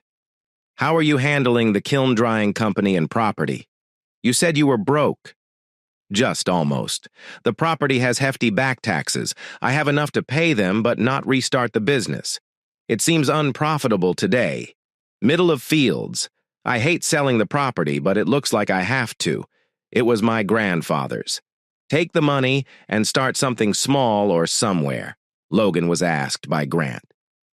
Must you go to the police station with Dad and Sienna in the morning? Yes. All right. Why not return with Dad and Sienna to share your story? You can use my office. I want to sit. Dad and Sienna discussed growth. Maybe we can find something that benefits everyone, Claire spoke. I'd want to join. Grant won't have to repeat it to me. Of course. Sweetheart. Logan and Sienna spoke. Parents love each other. Can you tell Logan objected to staying? Jesus. I rescued 2 lives, but they kidnapped me. His smile rendered his words meaningless. Logan and Sienna climbed stairs. They stood in the corridor between her and his room. Logan. Can I hug you for saving my life? I'd rather you didn't keep it long. Retreating. Saying good night. Sienna. See you morning. Good night. Logan. Turning, she entered her room. Logan ran downstairs when he heard movement in the morning. Claire brewed coffee. Ma'am, you treat me best. Thank you. Claire, please. I don't answer, ma'am. I appreciate your concern for Sienna. Raised her as my daughter, like when I'm her aunt. My Grant-married sister was her mother. Her coming home was necessary when he was transported out. She was 2 when her mother died. I've been her mother since. How did Grant and you meet? Sienna found him last June. I fell in love with Grant almost immediately after arriving. For the first time, Sienna has both parents. This is great. The real love story. It is. Coffee's ready. You get a cup. Gramp and Logan accompanied Sienna as she drove. The police station was their destination without stopping at the business. They were shouted at upon return. When they came at work 2 hours later, the local news had covered the entire story, and someone had told everyone. 5 of us were chatting in my largest office. How did it go? What did you discover about the 2 men? Sienna replied. Both men are homeless and have had difficulty. He was knocked down by Joe Fenner. I was slapped by Richard Gold. The pellet rifle was bought 2 days earlier. They said it was on the counter and they intended to steal anything worth a few bucks. It was removed off the counter and placed in Joe's pants. They then decided its purpose. They planned to rob Grandpa and me after I promised to take him up that night. The pistol was not used in a robbery because they feared being caught. They turned off the lights to utilize it. Logan saw them kill and drop the final one. Logan grabbed it and ran toward the parking lot. Will you be charged for shooting Richard Gold? No, he was smacking Sienna. Sienna nearly got in trouble. How come? Pop, I learned that cars are deadly weapons if impact others. Luckily, I didn't hit him, but I pursued him. We must testify at their trial. Charges have not been filed. The cops warned Gramp. He needed to track those counter weapons better. So you're fine until trial? Yeah. Okay. Store-wide security will be tightened. Pellet rifles aren't dangerous, so don't leave them out. Theft from a lockable cabinet. They should return it before leaving. Logan, could you describe your neighboring property? Maybe we can assist. Thanks. Some background on me and my family. I have 2 brothers and father, the youngest son. Grandfather had a will. He owned a lot. Will stated that his assets would be distributed evenly among 4 of us. He left roughly equal descriptions. Michigan sawmill owner. My oldest brother got hardwoods. My other brother chose lots with mostly softwood trees, leaving me this property. Our family is competitive. Mum was furious with how my family treated me because the kiln dry company wasn't as profitable as the others. But I told her I'd take whatever came my way when I arrived. My grandfather hadn't paid estate taxes for 2 years. The money should go to the business, but taxes will take it away. The land is valuable, but most of the equipment isn't. I suppose drying sheds can be repurposed. A forklift loaded lumber into them. Dry heat was pushed in when the doors were closed, and the wooden pallets stayed until they reached a certain moisture level.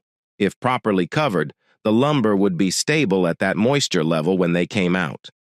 No other use for the heat-generating apparatus comes to mind. I'm back at land value. I asked, "Why don't you restart the operation?" The bank would provide land financing. Does that lean? The only drawback is taxes. A warranty deed is available if I sell. Following tax payment. I'll gladly show you the property. Dad and Sienna can visit any time. I must manage the store. This afternoon at 4 I may come over. Yes, good. Pop, I'll wait until we can go because I have class at 1 gal. Grandpa can leave any time. What are you doing tonight, Logan? Dance classes with Pop's ex-wife continue. She's entertaining, not into dancing. Let me teach you. My progress is good, Claire spoke. Logan, join him for dinner after showing Gran around. Pack a change of clothes and stay home till you decide. Are you sure? Yes. Dad and Logan left for the neighboring house. Sienna brought her books to Claire's office to study. Claire stayed. I like Logan, do you, honey? Claire. We'll see. He seems honest. Young dude. Grant. He seems to be. Sienna got home from school at 3:30. Logan was absent from the store. Grant discussed Logan's company with Grant. Could any of that help a new business? Certainly. When did we consider selling building materials? All these shelters can become timber sheds. Compact enough for sheetrock and cement bags. They're perfect. The region is paved. I think we should do market research to decide how big to go. What about Logan? Buy him out? Grant, thinking no. The land would be too expensive. Logan is smart and young. Assign him to supervise this operation. Keep the land in his name, but let him use. His current funds will be utilized to pay taxes and maintain his backup land. We'll value buildings and equipment. We will match that for inventory stocking. We'd spend that first. We could buy the remaining merchandise with a line of credit secured by the hardware business and his land. Logan may sign our credit line. Did you discuss this with Logan? No, not yet. I want everyone on board when we pitch him ideas. You and Sienna would supervise daily operations, I said. Claire and I are having a baby in July. We can fully manage the store. This corporation is profitable and must be protected at any costs, especially since I'm having kids. Give my exact feelings. It would be great if Logan lived with me or you. That way, we wouldn't need appointments. Plans may be made tonight. Claire and I will discuss it. Actually, he could use our cellar, previously the recreation room. My sister and I grew up. It needs little to be comfortable. Leave it to you. We visited Logan that afternoon with Sienna and Claire. We toured Logan's place. It was dark before. Everything was as my father described when we saw it. Logan, return home. My mom will feed everyone dinner. I cannot do that. I don't demand. You rescue them, though. Dad and I want to discuss doing business with you. Kind of like Home Depot. To assess its size, we must conduct a market survey. The nearest one is around 25 miles away. We think it will be profitable to predict residential construction in this area. You interested? Yes. Of course. I've been thinking about ways to save my inheritance. This means I'll sell you the property. I accept. Not necessarily. Dad suggested keeping that. If our approach failed, you'd be less at risk. The back taxes before we moved in would be your responsibility. We would appraise the structures and equipment and invest that much to equalize the investment. That should boost corporate shares. Then we'd use a line of credit to finish supplying inventory and pay you for your time as manager until we earned a profit. It will be a paid position. Keep most of your inheritance and start a business. Come to dinner? Logan smiled broadly. I would be foolish not to. Logan arrived for dinner. In the following days, Logan and Sienna asked one of her instructors how to conduct a market study. She didn't think she could do it, but she worked with the company contracted to do it. The market survey showed potential for a profitable enterprise, and we laid the groundwork, which was close to Grant and Gramps' initial idea that structures were built in winter. Since the hardware store had many of the tools and small equipment found in a home store, what to carry had to be decided. If one store ran out, the other supplied. The inventory included mostly building materials and bulk goods. Logan and Gramp planned a June debut. Stock arrived during May. Many activities were unfinished, and some places lacked inventory. Many companies agreed to deliver quickly after we contacted them. It seemed like every region wanted a good year and every company wanted to help. Logan flew to Michigan without Sienna. Logan ordered several hundred tons of pallets from his father, a manufacturer. The survey mentioned this. Pellets were cheaper to heat with oil, gas, coal, and electricity. Though less handy than gasoline or electricity, better than wood or coal. 2 pellet stoves were sold at the home center. Wood heaters were available, but firewood was scarce. Logan agreed to acquire 2 building timbers and kiln-dried lumber from his father's mills at the right price. After his father's death, Logan installed his own kilns and sold finished wood. This murderer's enterprises would never have reopened. He said Logan returned a week later. My father and brother say a dubious company is deceiving me. I told them what was going on. It angered me. I hid several details, including the fact that I owned Gramps' land but not the business. However, I told my mother, I didn't disclose my large corporate ownership. Her mother smiled and told me to continue and show them. I love hearing that someone believes in you. Logan, you have my trust. Sienna hugged him. I assumed he'd kiss her. Does a redhead's face usually match her hair? I would have been fine if Logan kissed her. It took months to train the new inventory staff, so we weren't always in crisis. Sienna and Gramp handled this portion of the firm. Grandpa went through this years ago when he opened the hardware store Claire and I run. Sienna was not afraid to ask her community college lecturers for help with inevitable problems. This was then applied in several classes. Kendall arrived on a scorching August day. He arrived 2 days early. Claire called me to the office to report a water break. Mom, Mira, and Sienna at the home store were summoned by my secretary, Sarah. The long birth worried me, but the nurse assured me Claire was doing well and the baby was almost ready to enter the world. What do we have? I held Claire's hand as she struggled and relaxed, saying, Our baby has arrived. The doctor said the boy's healthy. A nurse will weigh and clean him, probably 6 pounds. I placed my son with Claire Grant after the nurse returned. You handled this well. Then she laughed. Sienna and Miro entered as I told Mom everything was fine. Mom entered after a few minutes when the mirror appeared. Claire instructed me to return to work after I kissed her. Grant women have given birth for millennia. Perhaps he'll have your dark hair. Probably too early to tell, but I don't see red. Leave after kissing me. On my way out, I said. Very fortunate. Claire grinned, considering her sister Elena's most common sentence. Claire brought Kendall home the next day.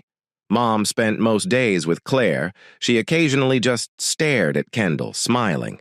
She would advise Claire if she asked, but she respected her motherhood and never interfered. Sienna and Logan sought a break the second week of October before holiday shopping. Logan hoped Sienna would meet his family. Our optimal time was the last week of the month. They had 9 days and 2 weekends, Mom and Dad. We've been organizing the home center nonstop. Share with you, Logan, drive me home to meet the mother. Visit. Logan and I started dating. I'm sure you'll grant permission, but it's too late. Yeah. We agree. Logan hasn't had much family support. It was his dad and brothers. He probably tells his mother everything. It will be great to meet them. Logan is the only one I know who did well for his age. I agree, Pop. We gave him much more than his family. Me. I gave him everything, yeah. You worked hard and completed your schoolwork. Avoid popping. I received a lot of college aid. I'm glad I selected this road and can now see my loved ones. If you agree, Logan will go upstairs to the larger bedroom. This lets us utilize the bathroom without climbing 2 flights of stairs from the rec room. We'll double Logan's basement room payment.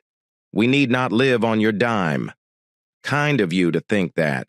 Your mother and I will consider Logan our son when you move in together. Wanting to see my little brother grow up keeps me from moving out. We will if our presence generates friction. Well enough. Sienna and Logan left Saturday morning for Michigan. They didn't plan to finish. They planned a midday stop. Sienna laughed. Mom and Pop probably think we're going to bed when we stop. This is far from true. We'll wait after supper with your college mate and his wife. Logan, I adore you. Will you be laughed at for snatching the cradle? You were 20. Sienna, not young. When I tell them everything you've done since finding your father, they'll think I won an award. You amaze me. You never tire after home center employment. Grab your books and study for another hour or two. I work as hard as you and Gramp.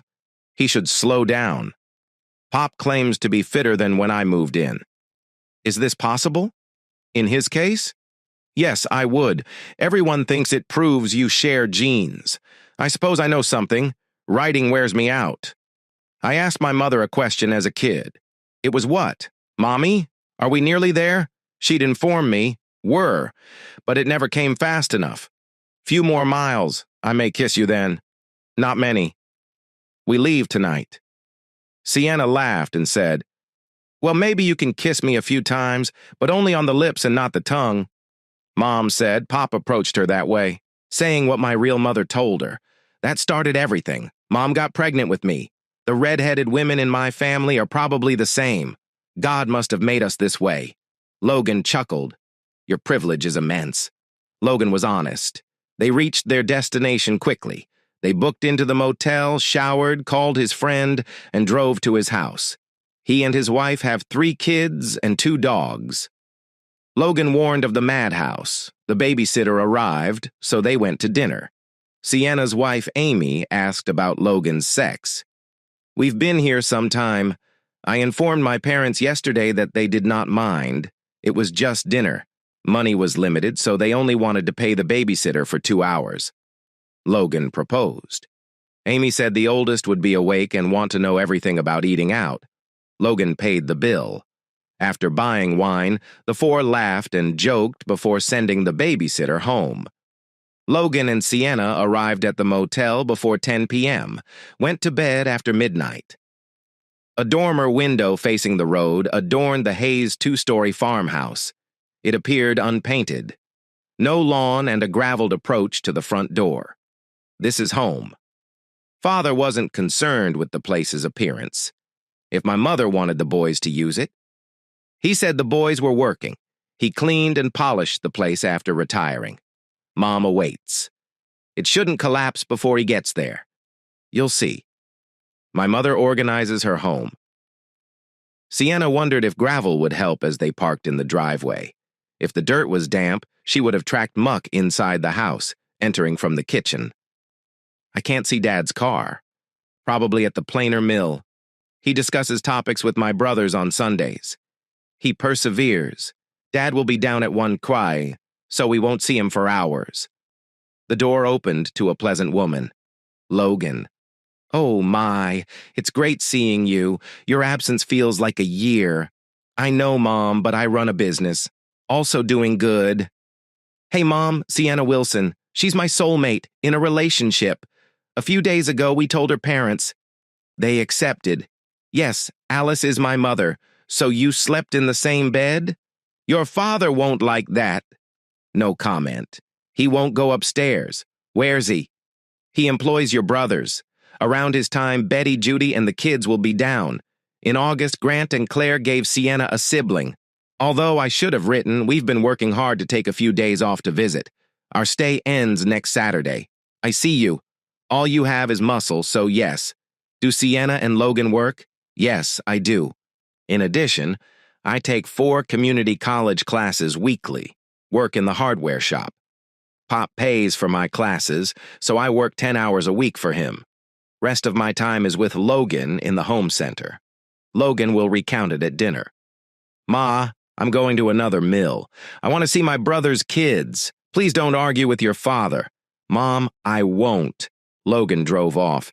That car's lovely. Are these Logan's? No, this is mine. My papa bought it for me to get to class on time. He didn't want me to spend my down payment money. I spent it. For Logan and Gramps' business, I bought inventory.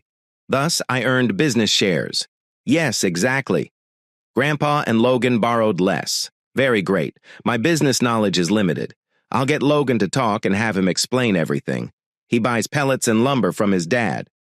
Ralph rejects it, but Logan is his best customer. Tell Logan, but don't say I told you. Visit me while I make Sunday dinner for the family. A truck approached 15 minutes later. A tractor with a trailer was parked in the road when they looked outside. Nobody is available to load pellets for that driver. Ralph probably forgot to record it. The guy will be furious, but he must wait. That means late dinner for all. Where are pellets? Pallets line the other side of the structure 6 high, with big doors. This is why the driver parked on the road. Drive through the open door and load them onto the flatbed. I have a forklift license. I can load them for a timely dinner. Sure you can? Yes, I can. We load the pallets into our delivery vehicle after I unpack them here. You can try. Here, everyone works like family. May I change into jeans? Maybe you have a jacket I could wear? Sienna dug in her suitcase, and Alice suggested changing in the bathroom. By now, the driver was at the door, wondering why no one had loaded his truck. Sienna wore pricey, tight jeans. They showcased her physique well. The driver saw her layer her sweater over her top and cover it with Alice's jacket. She and the driver talked. Go open the doors. I expect the lift truck inside. I'll try running it. It was identical to the home center model and ran on liquid petroleum. Sienna entered a pallet-filled field in the backyard. Right there. You guide me. Wait, tons, yes? No, 30. Are you sure you can handle it? No one as beautiful as you should be hurt. I can and won't stay. Sienna delivered 2 pallets. Each pallet was full of packaged pallets. Sienna tipped the forks to move the loaded pallet to the other side after lowering it onto the truck's bed. The next was dropped and pressed against the first. Sienna might push the pallet too far, so the driver stayed on the other side of the bed. Soon she finished 2 rows of pallets. Drivers fastened straps. Sienna had neatly packed the pallets to prevent movement. Alice corrected everything with paperwork. What's your name, madam? You'll hear about how a woman in tight jeans loaded me with 30 tons of pallets in record time. I enjoyed seeing you work and brightened my day. Greetings, Sienna. You're amazing. And Logan won't worry me. You by his side. 3 pickup trucks and Logan's automobile full of kids arrived just before dinner. After taking off her jacket, Sienna removed her sweater as everyone entered. Logan introduced her to his folks inside. Smaller names were hard to recall, but he got most. Ralph? Her father asked Alice. A trucker didn't message you. One was supposed to arrive this morning, but I forgot, which annoyed some, but he left gladly. You mean what? Will he return? No. He got his pickup packed by Sienna. I think her name will be on the radio. This guy loaded 30 tons of pellets into his truck in under 30 minutes while wearing baby tights. Sienna spoke up. I get $20 per hour loading trucks. You owe $10. Give Logan gas to get us home when we depart. She giggled at Ralph. Hi, Sienna, Logan's girlfriend and partner. You did what? As your mother said. The guy wanted immediate loading, so I did it. He called me a gorgeous in tight jeans and said I made his day. I didn't flirt with him. Unfortunately, I wasn't dressed for work. See what I've endured? I still love her. I'm hungry. When shall we eat? Sienna was serious about the table. Sienna helped with dinner dishes, but the 4 adult women had little space. Sienna's arm touched Alice. Please sit and listen to us rant. Your hard effort made a delicious dinner for a large company while I played with a tractor. Please. Okay. Will, I think. Thank you. She lowered to kiss Sienna's cheek. She listened in on kitchen and living room conversations at the dining table. Logan's sisters-in-law looked at Sienna before returning to the dishpan. Judy said, "She has never kissed us. She's charming me, so I'll watch Logan." Are Logan and his father at odds? Yeah. Ralph wanted no more kids following my husband's birth, of sure. Our guys resemble their fathers. They targeted Logan. They even stole his biggest assets and left him with Iowa after their grandfather died. I'm sorry. Got attached to Logan. Your people must be rich. If his grandfather's estate gave you more than Logan. Logan is financially stable, in my opinion. Soon, perhaps. The land he received remains his. 5 acres in a commercial district is very desirable. He had enough money to pay off the property's taxes and enough buildings and equipment to develop and own 40% of our new prosperous home center. He completed this in over a year. My possessions are half his, only I haven't paid everything. The remaining 40% is owned by my lovely grandfather. Logan is the high-paid manager. I make an hourly wage there part-time. Grandpa earns less than Logan, but how much is unknown. How big is your home store? Your meaning? How many employees do you have? I think there are 15, including us 3. You can use the hardware store. Help. If both businesses are busy, my parents can spare one. Some employees enjoy working short hours. Although qualified for workers' compensation, they don't get vacation or sick pay. Since our spouses are private contractors, they don't get those perks. You met Logan how? 2 men held up and attacked Grandpa and me. My nose bled from the blow. Grandpa was knocked down and scratched on the cement. Logan came from his land to save us after seeing what was occurring. He shot my attacker with a pellet gun and then clobbered him. He concussed him. The driver that hit Grandpa was chased and encircled until Logan arrived. The police took over. Logan worried about losing his farm and being attacked at the sale. Together, we decided how to let him keep it. Building a home store was our idea. The renovated kiln buildings were present. They met our storage needs. We worked on it all winter before bringing in everything in May. We opened for business, our first break since being attacked. It appears Logan will be affluent. Yes, I know. None of us seeks wealth. We have a substantial credit line. That will be back up one day. However, it will take years. The hardware business will be owned by Pop and Mom once Grandpa gives up his home center share. The year begins then.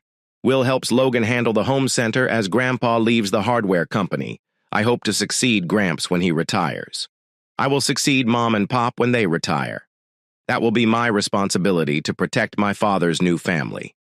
Kendall is 20 years younger than me, so that makes sense. So you'll prosper. Not in my opinion. When ready, Logan and I will marry, consolidate our assets, and start our life together. My siblings and sisters inherit the hardware company, while Logan and my children run the home center. It's up to me because I'm in the center. I'm still in school to learn how to manage everything. Betty shared some details. Logan attended college. Alice resolved some of Logan and his father's issues. He skipped working in the family business after high school. With Alice's money, he went to school. Wish my husband's family was like yours, where everyone gets along. I suppose we should join them in Alice. Thank you for sharing your life. Alice followed inside. Sienna entered with her sister-in-law. She thought Logan had the same conversation. Hello, honey. Dad has been hearing about our business. You been doing what? Mostly dishes. I informed Judy and Betty about our activities and origins. Logan's mother, Alice, talked. 2 times I heard her. Logan, please marry Sienna soon so I may live with you. If I get sick of Ralph's authoritarianism, his disregard for my words gets old. She was looking at Ralph. Yes. You treat Logan's siblings and family similarly. When was our last vacation? Alice, there's always work. I work harder than others. No, you do. Remember the few days you were unwell last winter. Finished everything. It could happen when on vacation instead of unwell. Ralph hissed. He said, Mom, We'd love to have you down for Christmas with us. Right, Sienna? Yes. Why not all come? We have a spacious, empty cellar room for the youngsters. By then, Logan will have slept upstairs with me. I could sleep in the small room with him while you were there. Let 2 adults use the large bedroom. Grandma and Grandpa have extra space. Oh, come, please, all of you. Alice spoke. We'll see. I want to meet your family. I'm sure someone will bring you. The distance is far. Winter stays are possible. I married Ralph because I liked him. I get annoyed with him, yet still feel those things. I wish we were compatible. Ralph looked surprised at his wife. He may have been surprised when she said she loved him. Will he act? Due to a snowfall, Sienna and Logan left earlier than expected on Thursday. They arrived in Iowa as the first snowflakes fell. Sienna laughed because her Iowa house had snow a couple days early. Both returned to work on Saturday, happy with their respite and routine. Truckloads of Christmas goods and inventory arrive. Many things were saved in the empty structure instead of full displays. Sienna made a sample booth of out-of-season home center goods. To prepare for Christmas, the help worked. Sienna and Logan worked hard, preferring upstairs. Their venue was Logan's former underground chamber. Grant and Claire knew this and thought it was hilarious. Grant questioned them. Christ, Sienna, Claire, and I don't mind your upstairs noise. A couple in love makes noise. Logan looked at Sienna, and they laughed. Mom, we didn't go downstairs for that. You're the noisemaker. How can we sleep if Pop roars and you shout so loudly we wake up? Quite the contrary, not squealing. Mom, you embarrassed me. We feared. We could hear you if we told. Your enjoyment would decrease. Poor thing. What can we do, Mom? Logan answered, and I agree. He requests permission to turn the cellar into a little flat. A low-grade bathroom is essential. Access might be improved. We'll avoid bothering you if we're late. We'll buy a house eventually, but not yet. We think the company is too young to buy a house. The savings are for this. We may leave, purchase a house, and start a family when we have enough money. Sienna, you haven't talked marriage. When will that happen? We plan to discuss it. If Logan's mother comes down for Christmas, which seems likely, we'll get married by a clergyman. No gifts were exchanged between households. A small Christmas dinner. You only married once. The girl should have something exceptional. Mom. Since graduating high school, I've had many special days. Found my father first. My mother fell in love. My grandmother fell in love. I've been loved by everyone. My best day was meeting Logan. I can do without it temporarily, if you agree. Your wedding is lovely, I think. Logan, how about you? With Sienna. We are busy, especially this season, the year. A big wedding would distract us from our love. I'm excited to marry this wonderful woman. That's why I wanted this small ceremony. Although my mother is upset that we haven't married, she accepts it. We will follow your desire for a simple home ceremony. A family-only feast will follow. Is that it? Logan nodded. Yes. And Sienna said, That's what we want, Mom. Logan gave Claire his mother's home number. Claire and Sienna's grandmothers campaigned to include Logan's parents in a wedding celebration on a larger scale. They offered Michigan travelers housing if they came down. Claire wanted it to be a surprise, so it required coordination. Christmas fell on a Saturday, therefore both businesses were closed Saturday and Sunday. Friday was Christmas Day off. Claire worked hard to convince Grant to follow her. Claire learned to dance because of Grant's argument. You told me to learn to dance so I could dance at his wedding, Grant. Meet your ex-wife and arrange this. I don't care the price. It will be. Grant persuaded Etta with his mother. He made it easy by explaining the requirements. The ceremonial preacher held daily services in the room above his dancing studio. The wedding was scheduled for 1 in the afternoon. Logan and Sienna accepted the adjustment. The rest of the family would meet at the residence. Sienna didn't think it needed to be away, but she wanted to please her parents. The whole family went to the studio. Mira, Grace Mira, and George Claire Grant. Intransigence has no season. It was upstairs. The house will have Sherry, right? She remains my best friend. Yes. Patty and her family will be home when we return. Grandma IRA's new family will visit. Wish I had known they could have attended my wedding. I knew your small wedding would disappoint. I assume, Mom. Eddie's studio behind the closed doors made noise on the second level. Celebration is required. I'll stop and tell Adam I'm married down there. My sweetheart, that would be lovely. The preacher welcomed the wedding party from the lectern. Is everyone here? Oh, yes. I must find this photo of a missing member. To the side of the lectern, he slowly removed the curtain over an easel-mounted 36 by 48 oil painting.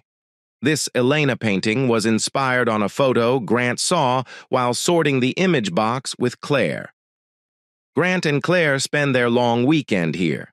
The snapshot shows Claire's body with Elena's face. The artist modified the subject's mood. Claire posed. Elena's face was the focus. Sienna wept. Grant was crying. They hugged Claire. Mira followed suit. Nobody knew Claire painted it, and it was only finished a few days earlier. It had an exquisite frame. The center of the bottom had a golden etched, "I am so blessed." Ahem. Should we continue? A ruckus from the stairs brought others into the room. Mom and Dad approached and stood. Logan, all of the Hayes family and Patty's relatives attended. Claire ordered the minister to start. Off to the side, someone took pictures. The minister spoke. I assume a catered supper and dancing will follow on the floor below. Etta must consider her family, thus the dance will be short. Merry Christmas, everybody! Everyone stared at the painting for a while. I gave my daughter Sienna this for her wedding. She will always be with her mother. My mother and husband Grant are getting a couple prints. Elena will always be here. All stood facing each other. Logan's nephew spoke last. I'm hungry. The photographer was at the bottom of the steps. The husband of Eddie was forced into duty. Sometimes he circled tables and took photos. Food was blessed by the minister. Then he left. Logan rejoiced. All his relatives attended. Alice had Ralph dance to the music beside her despite his lack of experience. Claire replied, See, I knew what I was talking about when I asked you to learn to dance. Sienna is proud of you out here with me. I knew you were right and couldn't resist. At the time, I desired your embrace. I was shy about it. Family members of Logan expected to travel home Sunday morning. Everyone lauded Claire for helping her daughter and husband. Gramp and Logan showed Ralph and Logan's two brothers how he had made the hardware store profitable. Grace had Grant and Patty, his sister. We struggled and doubted our success. Grant. World travel and military service were his goals. Upon graduating high school, he wanted to study at college. I'll imagine he saved money for school while in the service. He was not a burden. He moved in with me and stays. I was bored by the time Sienna arrived looking for her father. I love that kid almost as much as Grant and Logan, but differently. Hard-working kids appear to be doing everything right. Logan possessing the land started them, right? Ralph detailed. I and the boys didn't realize my father's estate was substantial when we divided it. I still don't think we would have changed anything if we knew. My family has lived in Michigan for centuries. Grandpa arrived when the forests were virgin. We're cutting second and third growth. We're logging in more carefully. We can cut again every 50 years. Some took 150 years to develop. We thought Logan was always a mama's boy. Alice mentioned college. Even if he took any work, she paid for him at that time.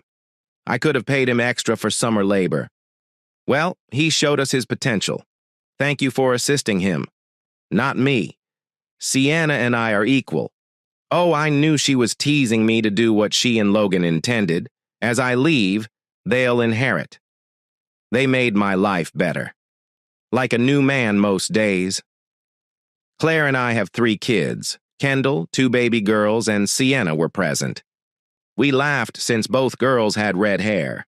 Sienna's firstborn is red-haired. I imagine she and Logan will have 3 kids. Logan's family visits often. They stay for a few days. Holidays make Ralph melancholy. When Logan and Sienna visited before their wedding, Alice says he changed. Claire and Elena's paintings are in my living room. She, Mira, and I will stop and look as we pass. Claire will stand with me and hold my hand if she catches me. Though not meant as a shrine, it may be. She's someone whose influence on us lasted throughout her time with us. Sienna will touch the etched symbol. Very fortunate. Thank you for listening to today's stories. If you enjoyed listening, please like and subscribe if you haven't done so already. Also, leave a comment below to share your thoughts on what happened.